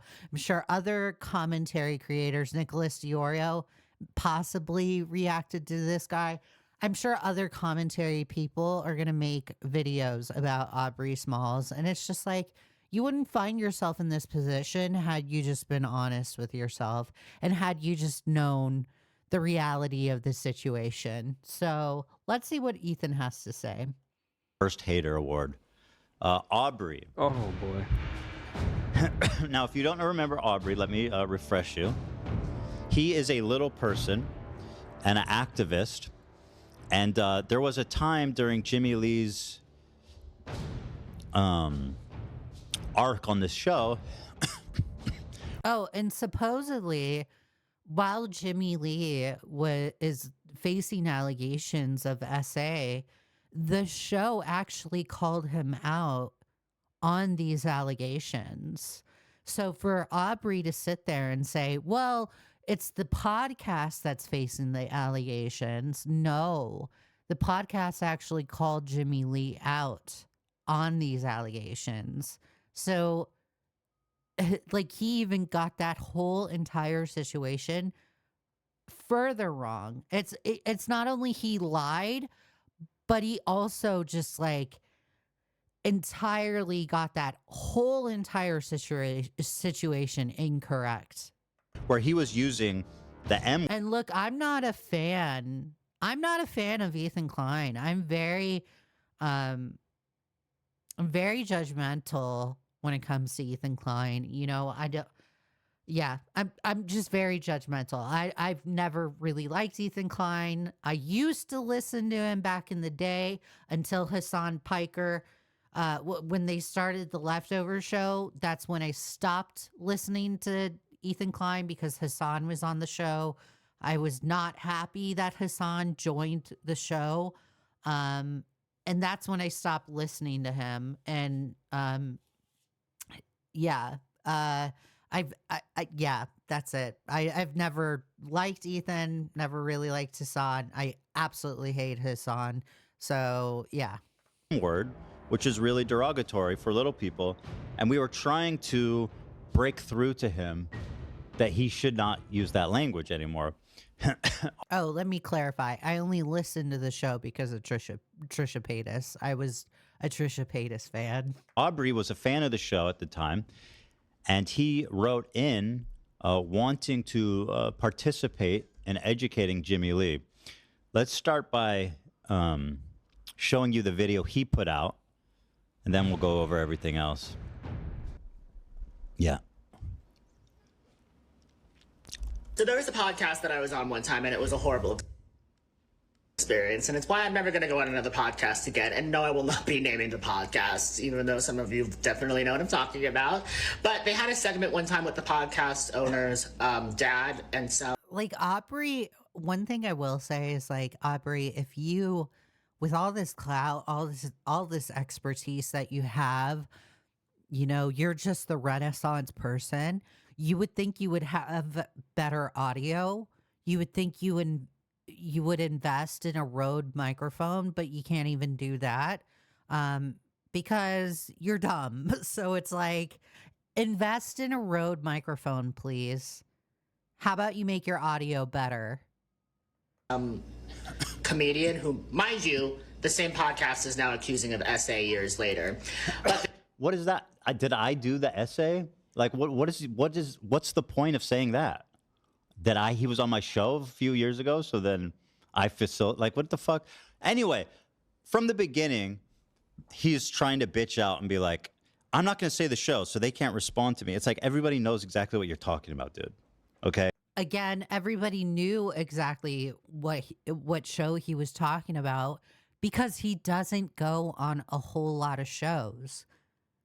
Because he doesn't have clout. He's not a popular influencer. Okay, let's stop doing some bullshit, cowardly shit like that. Okay, everybody knows you're talking about us, so let's just say what you want and stop being a baby. Right, go ahead. The comedian one day was talking in a bit about how he has a phobia of little people. And they were going on and on about a lot of miseducation around dwarfism in general. So I was like, oh my God, this is the perfect time to educate people. Again, I'm gonna loop on this thing because I'm gonna loop on a lot of topics that we've already talked about in the video because we're going over the same video with Ethan Klein. Again, his TikTok is labeled dwarfism history. You would think he would just stick to dwarfism history, but no, he has to get the views. This TikTok right now on his current page has 1 million views. And then when he actually goes back to his original TikToks where he's like educating people on dwarfism, his views go back down to 100 or to 23,000 views. So it's just like, all right, so the original content, what you were doing is not that popular because nobody fucking cares about dwarfism history. They care about the drama, and you're not that popular. You're actually kind of boring, which is absolutely hilarious. Your most viewed TikTok is you talking about the H3H3 show, and it's a lie.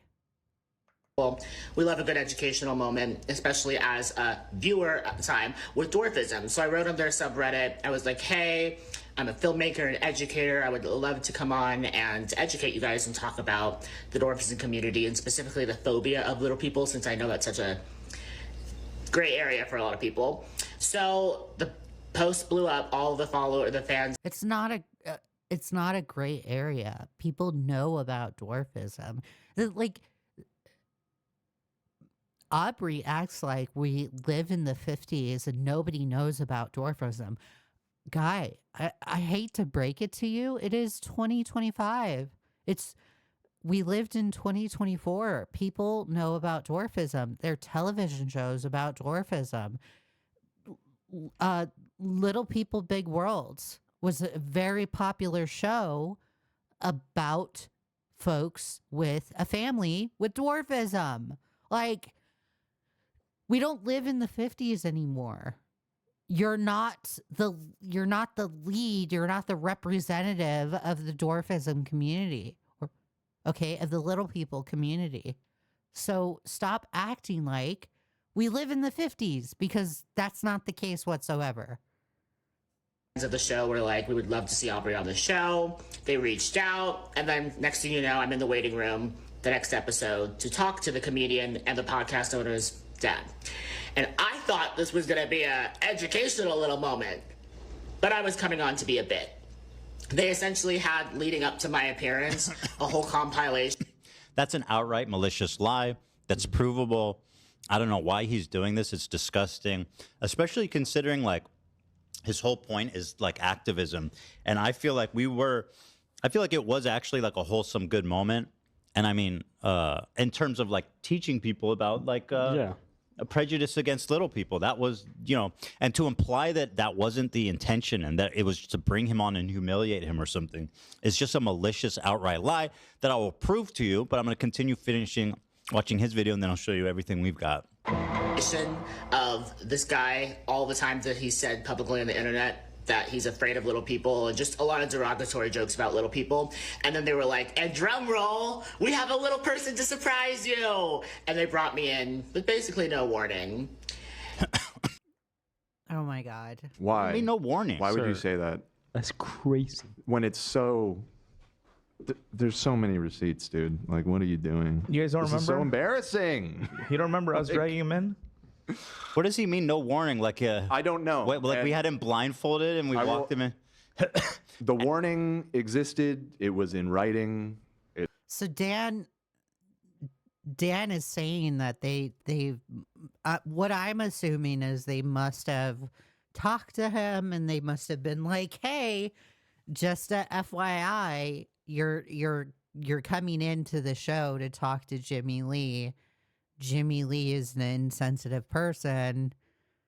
This isn't going to be like a conversation where it's going to be an educational conversation. You're probably not going to convince Jimmy Lee to stop with the jokes." We're going to show you guys. You're going to laugh when you see all this. What are you doing? The part that pisses me off, though, is like, And I'm just, guys, I haven't seen this clip, so I'm making a huge assumption there. I'm being 100% speculative.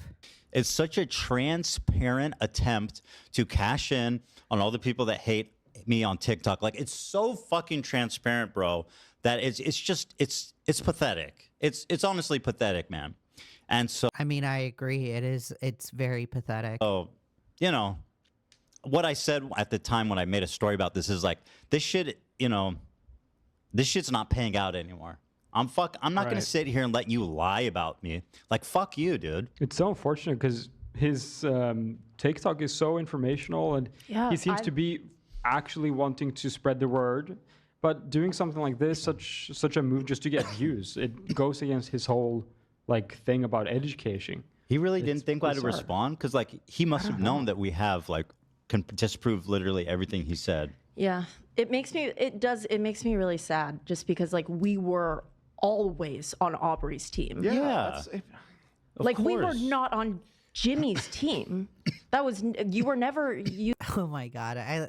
I like Olivia where she's like, we were never on Jimmy's team. We were always on Aubrey's team. Like, that is such a woman thing to say. Used as a bit, and it does hurt that you would even say that or think that.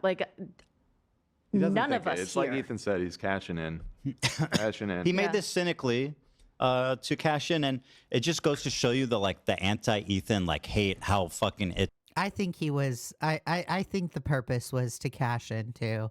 I think he saw it as an opportunity because Ethan's getting a massive amount of hate from the Hassan stuff and the Israel-Palestine interaction. He's seen the drama between, the Twitch stuff and the Hassan stuff. And that's pretty high energy, what's going on there.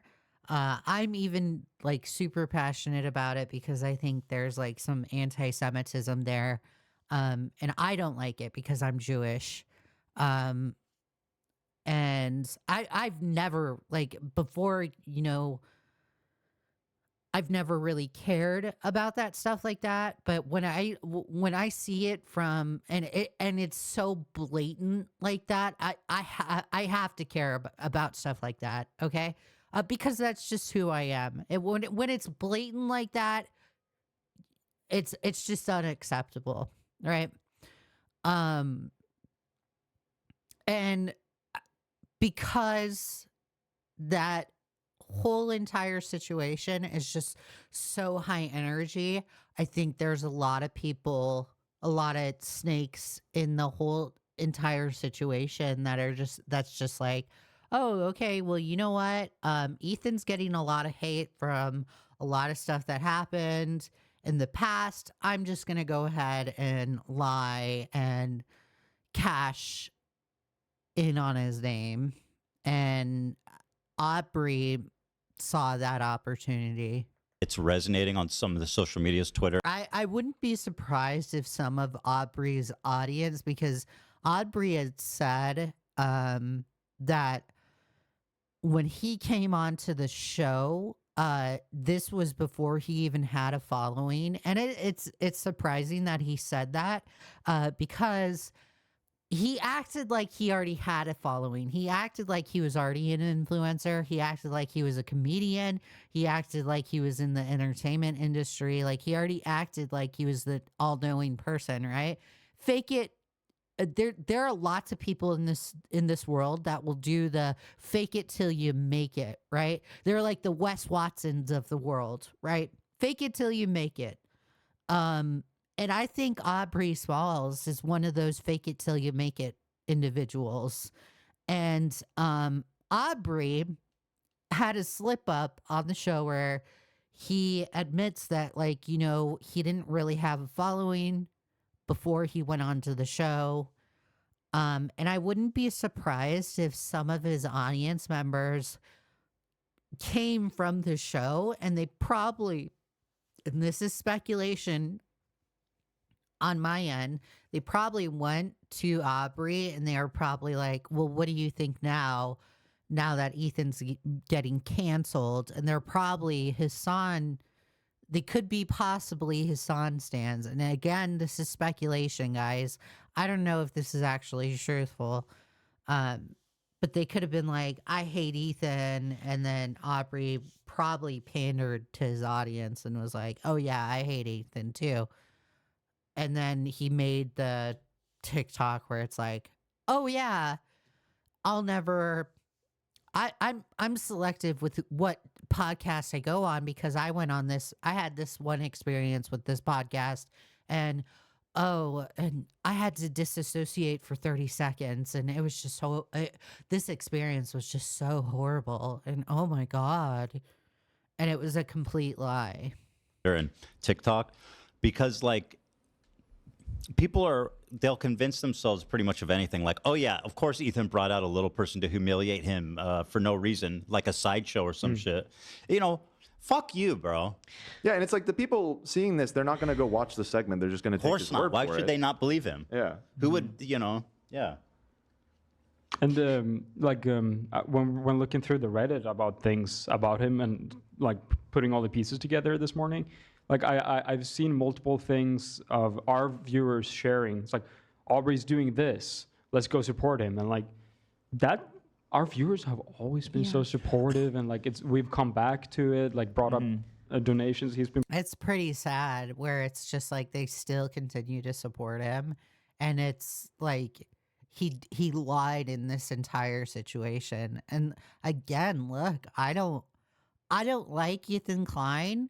There's plenty to criticize Ethan Klein on, but let's be factual about it. Let's actually just stick to the facts. You know, I've always said this a lot, and a lot of my Lio convoy coverage has been like privated because I was like way too emotional in that coverage, and I thought some of it's like freaking cringe as hell. But when I say like stick to the facts and leave the emotion out of it, that's for a reason. You want to stick to the facts. Sorry guys, I had a cough. You want to stick to exactly the facts and leave the emotion out of it, because the second you get emotionally charged, the second you become angry, you let your biased opinions get in the way of things, and then you start doing like this dumb, stupid witch hunt against the person that you're covering. And then it clearly shows in the coverage that you're showing to your audience. So it's always important just to stick to the facts, leave the emotion out of it. Maybe like have an opinion at the end of the video or something, but just leave the emotion out of it. Promoting, and like I don't know what would lead you to do this. It's very disappointing. Just cynical. Yeah, very cynical. Clout, straight up. Clout chasing. What makes me exceptionally sad is that like I think it's been a couple years, like we followed each other on Instagram. We said happy birthday. Like I thought, like the fact that he thought I wasn't on his team and like thought he was a bit, like that makes me so sad. I think he that's didn't. a clear That's example. the thing. He's lying. Yeah. He didn't think that. And it's obvious. He knew our intentions. He knew who we are. And he's here fucking lying intentionally just for clout. That's it. And literally a Doolittle. Same exact thing. Yeah, it's Jake Doolittle part 2 up in this bitch. And so I'm not familiar with the Jake Doolittle stuff. I wasn't around when all of that happened. So I'm not too familiar with that. When they say this is Jake Doolittle all over again, Yeah, okay, I believe you, but I don't even know because I'm not too familiar with that whole situation. Like I said, wait till you see the receipts. We're talking a lot. I haven't shown you guys anything, so let me just let him finish his video, and then we'll get to the goods. And the whole bit was basically just about. But the title is, I'm really confused by this call-up post because everybody was like, I saw this TikTok today by a disability educator I follow and really respect, and it sounded like they were talking about this episode from 2 years ago. I went back and rewatched the whole segment, and I feel like it was a really enlightening and respectful conversation. Aubrey was listening in the whole conversation and was not brought in by surprise. The crew seemed to be respectful and open-minded for the most part. I don't know. I'm confused. Does anyone think this might be a different podcast? Yeah, unfortunately. It wasn't a different podcast. And again, from my perception, Aubrey ended up taking the W, although like Jimmy Lee ended up making little people jokes. As a result, like, of the end of the conversation, which it doesn't really matter because like you're not gonna change somebody's jokes all because you're offended. And Aubrey even made the point where he wasn't even offended by the jokes in the first place. So Aubrey in that conversation ended up taking the W and controlled the entire conversation. So again, I'm just as confused as the Reddit poster as well. Unfortunately, no. That's how fucked up it is that like you would think it must be a different podcast. What a fucking asshole. About having a little person go against two guys who were just talking about how little people, what are they going to do? Kick you in the shins? And then brought me in. Again, that was a miscommunication. And I'm seeing a miscommunication. Aubrey is saying shins. Ethan's dad said knee. Again, miscommunication. Aubrey misheard something. It's like a semantics argument, so I'm willing to lean towards Aubrey in that argument. And it just really solidifies the fact that, one, I'm a class act. Because y'all, I wanted to cuss them out, but I do believe a digital footprint. You are a fucking piece of shit. Class act. You're the absolute. You're the opposite of a you are class a act. You have pathetic zero class. loser. And What just the because fuck? like I'm a big account and I'm like a successful YouTuber or whatever the fuck you want to say, doesn't mean that I get to lay down and let people fucking shit all over me like that. Fuck you, dude. You're not a class act. You're a piece of shit. Dude, Ethan's mad. This was in front of like 50,000 mad because he's barking. So my dogs are pissed off. 50,000 people watching live. And because what you're not going to do is pretend like just because I have dwarfism that you can suddenly start making jokes as if I'm not a grown man who pays taxes and like has a life. What you're not going to do is sit here and fucking lie about me on TikTok, bitch. Fuck you. Shame on you, weirdo. But two, again. Shame on you, weirdo. I'm an educator. I do believe in trying my best. Like the same insult could be said to him too. Like it's not a strong insult, dude. And I'm about to give you an education on talking shit. Yeah. About to find out. You know what I mean? PhD. You got to fucking learn something here, Aubrey. Get your shit together, you fucking asshole. What a dickhead. They weren't willing to. Also, the way he's so smarmy and so condescending, like it was so obvious. You know what I mean? Okay, so I have no room to talk because I'm condescending myself. So I take ownership right there. So I'm not gonna. I have no room to talk right there in that department. I'm only condescending to those that deserve it, though. So yeah. Fuck that. Listen, they weren't to the true assholes. Sorry. Trying to listen.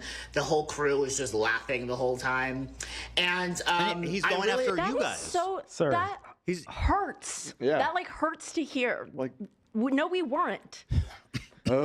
Maybe laughing at the like how horrible Jimmy is, but we would never laugh at you. The guy was a fan of the show. He knows exactly who Jimmy is, what the context was, what he was there to do. And like, here's the thing that makes me especially sad is it certainly is possible that what Jimmy said on that call hurt Aubrey. Jimmy. Nothing was said in the call that hurt Aubrey. because Aubrey even took it to the extent of, I'm not hurt. He even took it to the extent of, I'm not offended by what you say. He even took it to the extent of starting the conversation with, I love you. Like, Olivia, you are a great girl. You're great. You're awesome. I love your eye makeup. It's cute. But no, like, no, he wasn't offended. That was the point of the conversation. Aubrey asked to educate him. Yeah, that was his point. You engaged that with was his idea. Yeah, it's just so if something that Jimmy said did stick with Aubrey and hurt Aubrey, I'm sorry. However, you're saying that we were all laughing at you and He also, Aubrey did have the opportunity to say that he was hurt. Hi, Vader. Hey, Vader's in the room now. He wants to know what I'm doing. Hi, Vader. Aubrey also had the opportunity, like a few days later, to let Ethan Klein know that what Jimmy Lee said, whatever Jimmy Lee said, actually hurt him. And he didn't seize that opportunity. So I put X to doubt that Aubrey was actually hurt. I don't believe that he was hurt. I think he was happy to seize the opportunity to get the clout off of the show. He didn't get his way. He didn't get his funding for his fundraiser. And so now he's throwing you guys under the bus. we made you a bit, which is not true. Also, it's provably not true. It's provably not true. I don't want it to seem like we're telling like, hey, no, you're wrong. It wasn't a. And again, there are like I said, as a small commentary person, there are people that I have faced as a small person, just with the little audience that I have, that will demand to come on the show. And it's just like, no, who the fuck are you? I don't even know who you are. No. So with somebody with 2,000 subs, having that interaction is crazy. I'm sure there are lots of people that go to Ethan Klein or go to the show in general that are like, yo, can I come onto the show?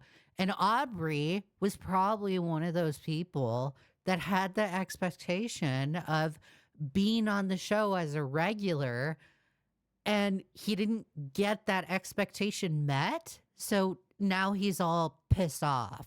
Now he's all pissy and is like, okay, well, I didn't get my way, so I'm going to throw you guys under the bus because I'm not a regular on the show. Offensive. Your perception's wrong. No, it's not a perception thing. Just wait. This guy is fucking lying. You'll see. It's hilarious. He also said we surprised him with this live in front of 50,000 people. This was not a live episode. This was a pre-recorded episode. Yo, what the hell? He admitted himself. And if you were upset, he admitted himself that it was a pre-recorded episode. So it's a good catch, but on Dan's end, and a good contradiction to catch, because he is slipping right there, where he's saying 50,000 viewers live show, and then also at the same time saying pre-recorded show. We could have, or he's not saying pre-recorded show, but it actually factually being a pre-recorded show, and Aubrey saying 50,000 viewers. We could have cut it. You know what I mean? Like there was a long opportunity to do so. Wait, he just straight up lied about. But again, that just proves that Aubrey is like a numbers guy. Aubrey really cares about the frickin' numbers. 3,000 people liked my Reddit post. 3,000 people thought I should come onto the show. 50,000 people watched the episode. And it's just like, you are a little bit numbers crazy, Aubrey. About it being live? I think he might be. So he came on the show twice. There was this. Okay. And then because of the way It's that it went with provably- Jimmy, where Jimmy and your dad were just not having the breakthrough that we were looking for, we decided to have him on again with just him and just talk to him about his movie and his activism and everything. And that was just a straightforward conversation with him. That one was live. But yeah, it's possible he was just confusing the two. I don't know. Okay, fair enough. That's possible. Sure. It was like an out-of-body experience. I definitely disassociated for maybe 30 seconds because I was like, it's very strange watching something that you consumed for so long and then finally being involved in that circle and then just realizing you're there to be a joke.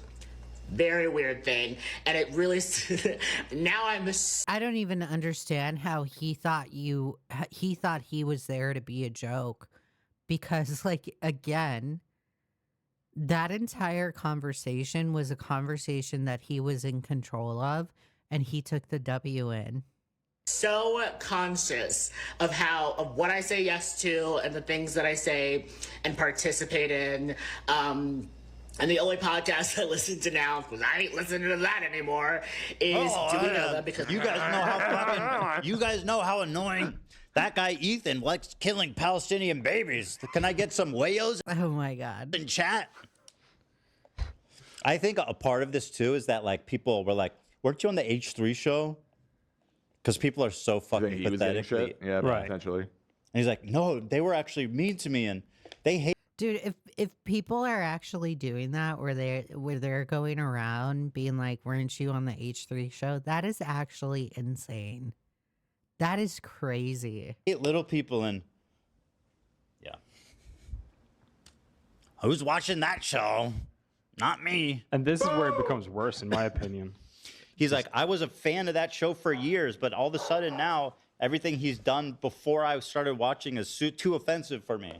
Yeah. That's a through line you see of all these new hater videos. We're like, actually, Ethan's the most offensive person in the world, and I've been a fan of theirs for 5 years, and everything that I'm criticizing him for happened before I started watching. I may have laughed at the time, but now I'm upset. I don't remember. I can't disprove the laughter. Because we love the girlies, and one of them actually has a child with a don't. disability and talks so openly and respectfully about that. And then also I listen to my own podcast because I love the sound of my own voice. Yeah, sorry. clearly. Some of us have soothing, calming.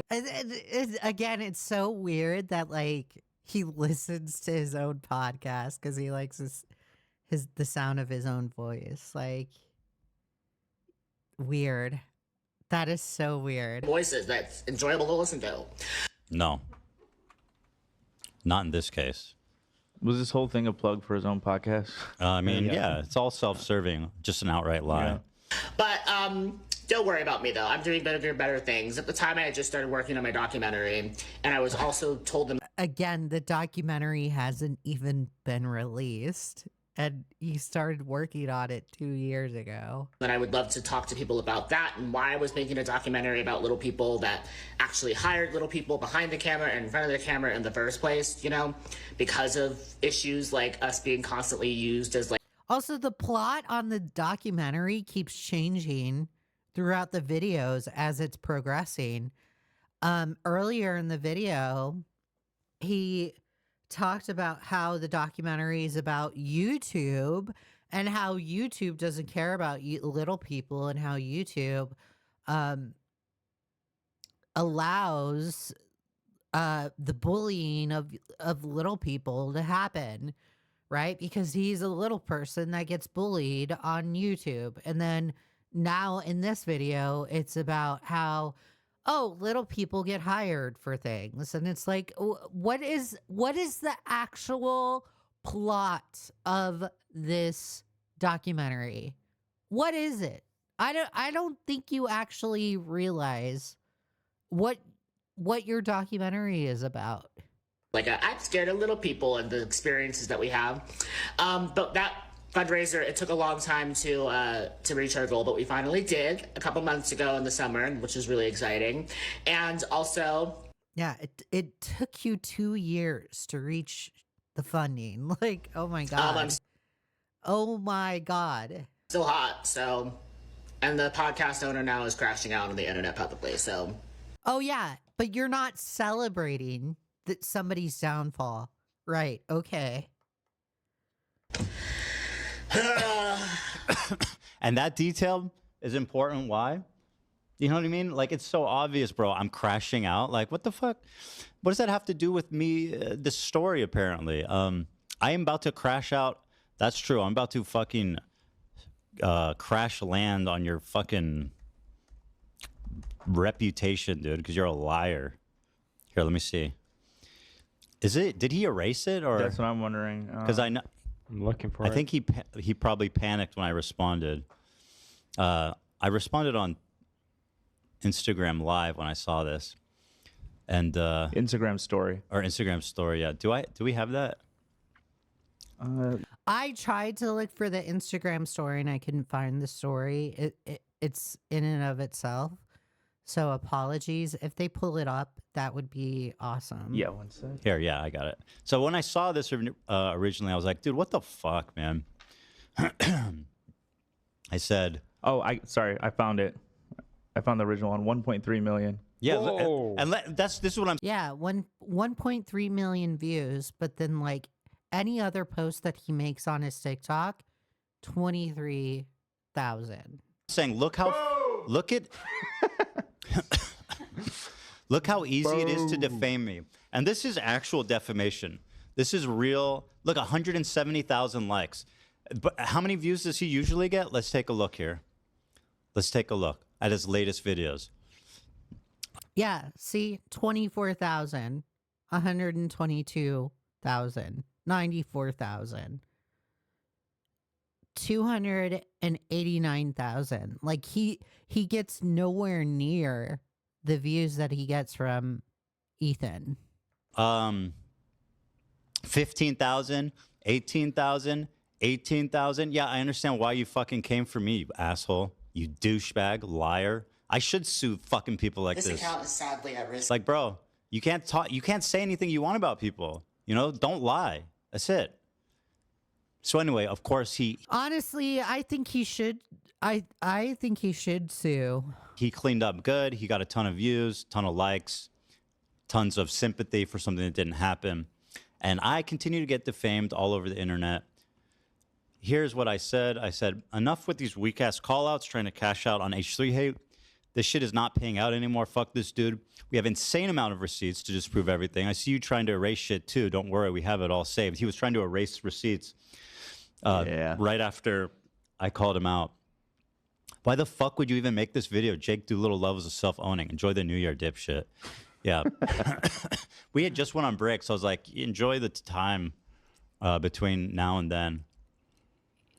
He's been stressing all week. Good. He should be stressed because he's a fucking liar. He should erase that video and apologize. Definitely. So he doesn't. I mean, it's very telling. Like, if he's deleting receipts, you can tell he's trying to hide any kind of evidence. I would wonder if like this would constitute as defamatory. I don't know California law, so, and I'm not an attorney, so I'm not going to sit here and speculate. And get sued. Yeah. Yes, I can see you. I can see you. Man, this dude is going to look so fucking dumb when we're back. So obvious with the comment. He's scraping for any clout he can get from this new wave of H3 hate. And they always start talking shit the minute I'm on break too. Just a coincidence. Literally. So anyway, let's get into the receipts. I love this part. Genuinely, I think the only thing that could prevent me from considering legal action, he needs to make a TikTok apologizing and admitting he lied. He's not going to. Aubrey had already said that he's not going to talk about this moving forward. On his TikTok, you have to say, I lied about you. Because let's get to the receipts, you guys. All right. Keep saying that. Here's the original post. Let's go through this. Of him saying he wanted to call in. Let's take a look. Ethan, I'm an actor with dwarfism. I'm currently making a documentary comedy special about disability hate group on YouTube that's been cyberbullying me for over. Oh, okay. So he went from actor to comedian to documentarian to educator to activist. And it's just like, dude, like, I don't think you know your own identity. And it's just so pathetic, bro. It's so freaking pathetic. For a year. I would love to call in tomorrow during the Tippy Toast segment and chat about Jimmy's little people phobia and dwarfism representation. The context, by the way, was that we were talking about how fucked up of a movie Tiptoes is. So it wasn't even like with zero context. We were planning on watching it, which ended up failing miserably because we got copyright struck immediately. I don't know what I thought about that idea, but here is one of his comments saying he wants to speak with Jimmy. His idea. He says, Oh, so it was his idea. Oh my God. He's This is the best ever. Dude, this is so pathetic. He actually writes it out like he's writing a contract. Bro, write a contract and write a reply, yeah. I wonder if this is permissible evidence. I mean, as close as it could be, I feel like. Dude, this is pathetic. I, Aubrey Smalls, volunteer to spend the day with Jimmy and change his mind about the dwarfism community. Maybe I can get him to donate to our movie that has multiple dwarves in it. Thank you for sharing this. Isn't it amazing the impact representation can have on multiple people's lives? Bro, like, he was in the conversation with Jimmy, who was complaining about how the little people community doesn't have any kind of representation despite having multiple TV shows, multiple actors out there, Vern Troyer being one of them. Who's the guy from Jackass? That guy being a little person, being a representative. There are lots of people out there, lots of well-known actors out there that are little people that have represented the little people community. And he acts like there's no representative. God, what a freaking loser. Aubrey Smalls, volunteer to spend a day with Jimmy and change his mind about the dwarfism community. Maybe I can even get him to donate to our movie that has multiple dwarves in it. Thank you for sharing this. Isn't it amazing the impact representation can have on people's lives, outlooks, and how they treat others? Many people I meet admit they have zero knowledge on people with dwarfism, and that's not their fault. Over 100,000 people. Again, there's the mindset where, like, he thinks we still live in the 50s and society doesn't know anything about anybody that has dwarfism. And it's just like, no, we live in 2024. We live in 2025. In 2020 back then, lots of people knew everything about dwarfism. Like, we don't live in the 50s anymore. Okay? Oh my God. People are born with dwarfism every year. To average height people, but all we have is what? Munchkins, Oompa Loompas, Peter Dinklage in Game of Thrones. I'm trying to give people more reference when they think of little people in Hollywood, since Hollywood is still putting... Nobody is saying what? Nobody talks like that. Who says Oompa Loompas nowadays? Who says Game of Thrones? Who says Munchkins? Bro, this guy is insane. He's crazy. This guy is nutso. Us in the Dwarf Villager 1 category, I decided to write our own movie while telling a true story about my experience with online harassment due to my dwarfism. I, Aubrey Smalls, volunteer. But okay, fair enough. Fair enough. You know what I mean? What a psycho. Here is an email exchange that we had with him. This is when stuff that is not public, but is now public. Now, this is you talking to him, right, Dan? Mm-hmm. Yeah. So Dan says, hi there. Saw your post about potentially calling into the podcast during the Tiptoe stream to discuss dwarfism representation in Jimmy Lee. Now, unfortunately, the Tiptoes live stream didn't exactly pan out as expected, but we wanted to reach out for another option. Tomorrow, we're filming an episode with Ethan's dad and Jimmy Lee, in an old couple sort of situation, and we'll need to confront Jimmy again. Notice the word confront, about his problematic jokes to see if we can get through. It's cut off there, but I'm assuming to him. Yeah.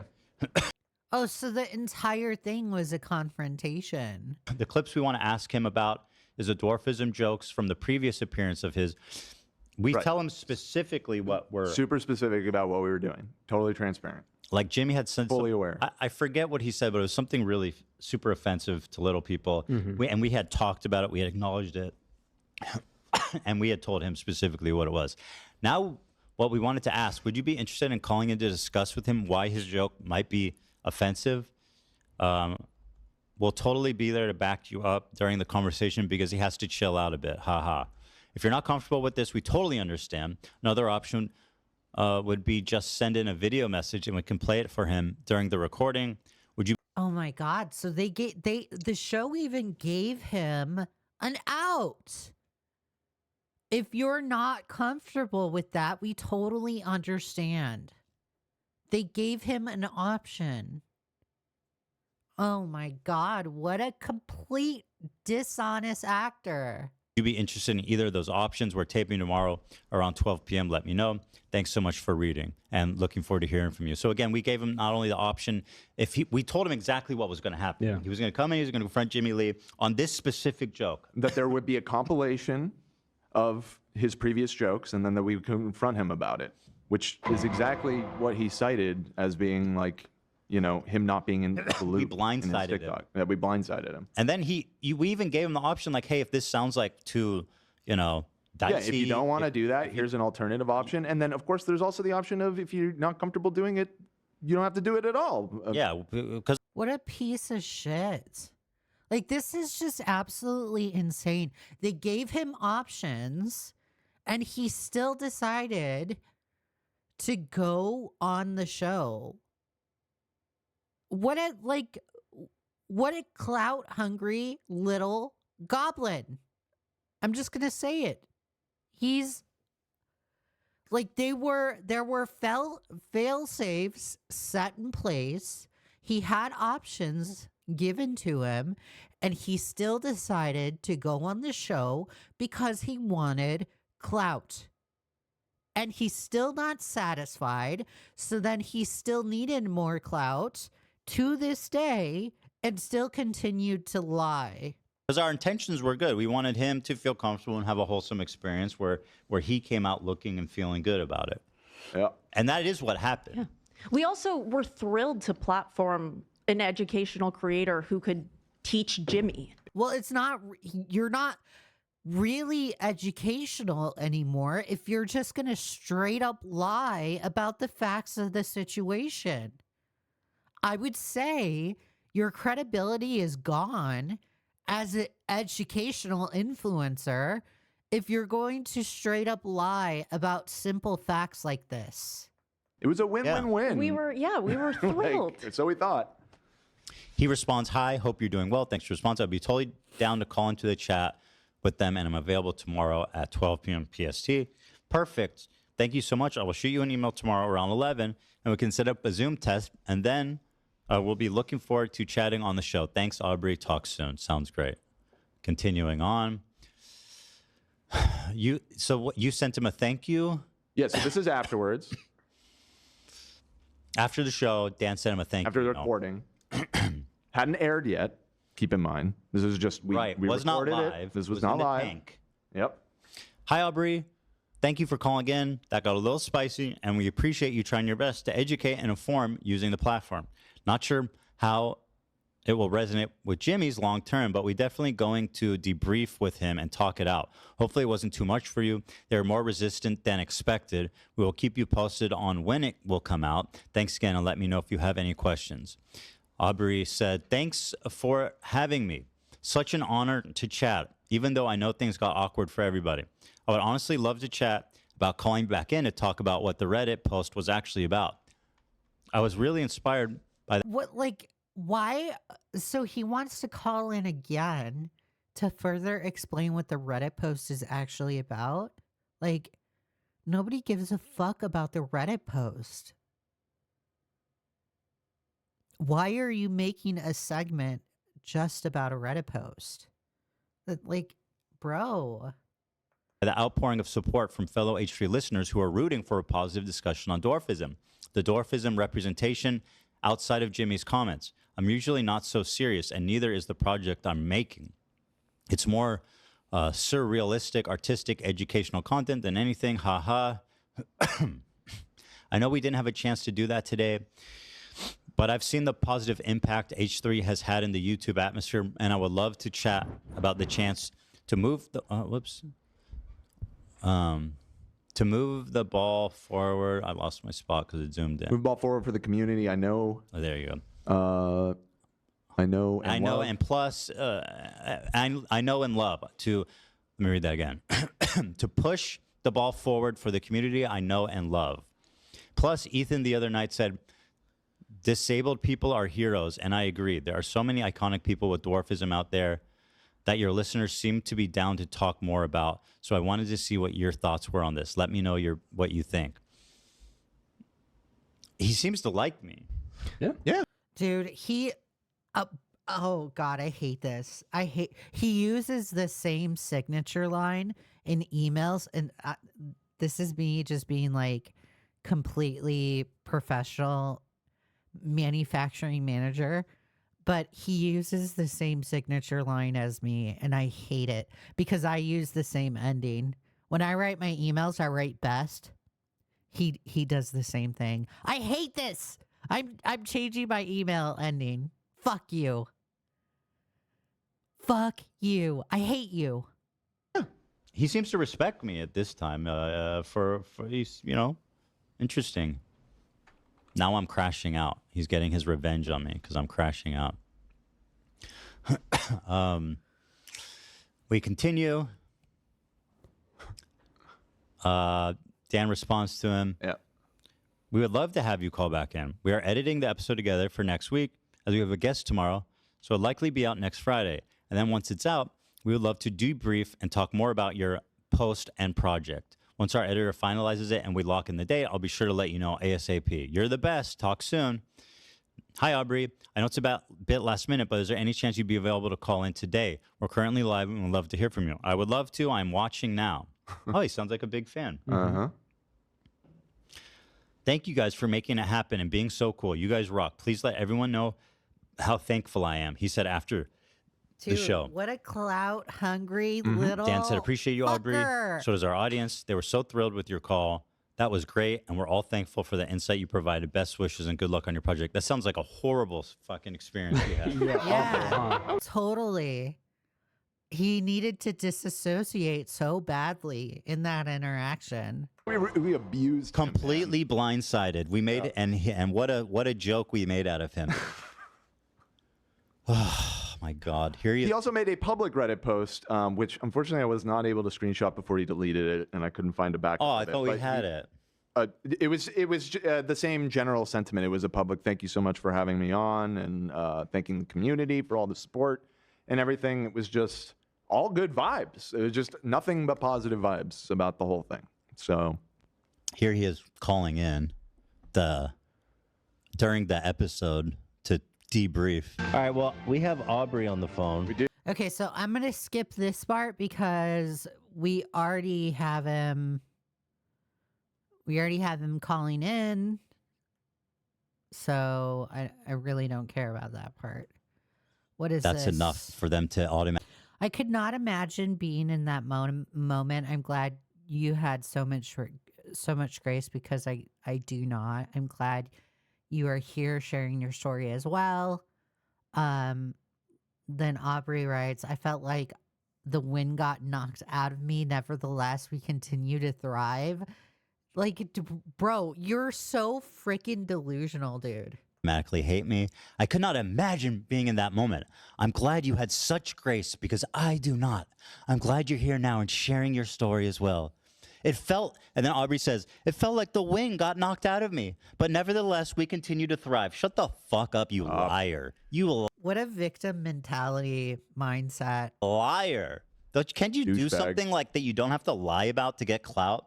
Do something that's actually fucking worthy of people liking it without lying about me, you dickhead, you bitch. And I agree. Like, that's the saddest thing out of the whole entire whole entire situation, where Aubrey really cares about his identity. He really cares about his dwarfism, but he used his own identity. He used his dwarfism to lie, to perpetuate lies about somebody else that actually cares about him, that looked beyond his dwarfism.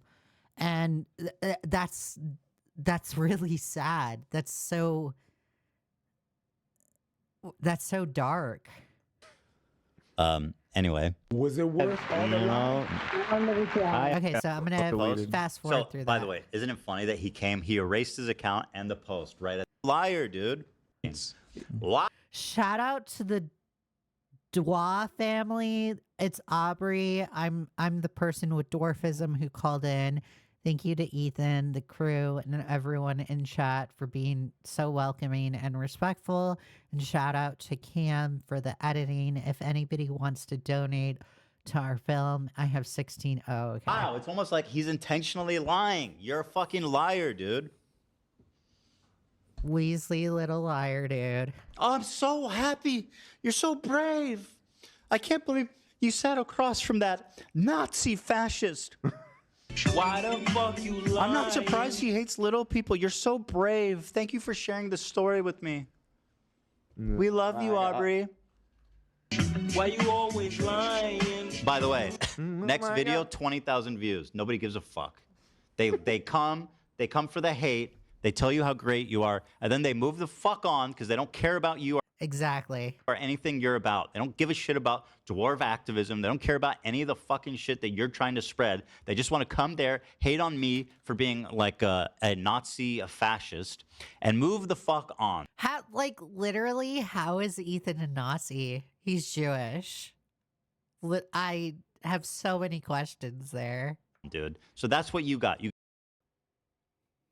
All right, so this is where Ethan gets into Aubrey's most recent response, where he's like, "This is the only response I'm gonna make.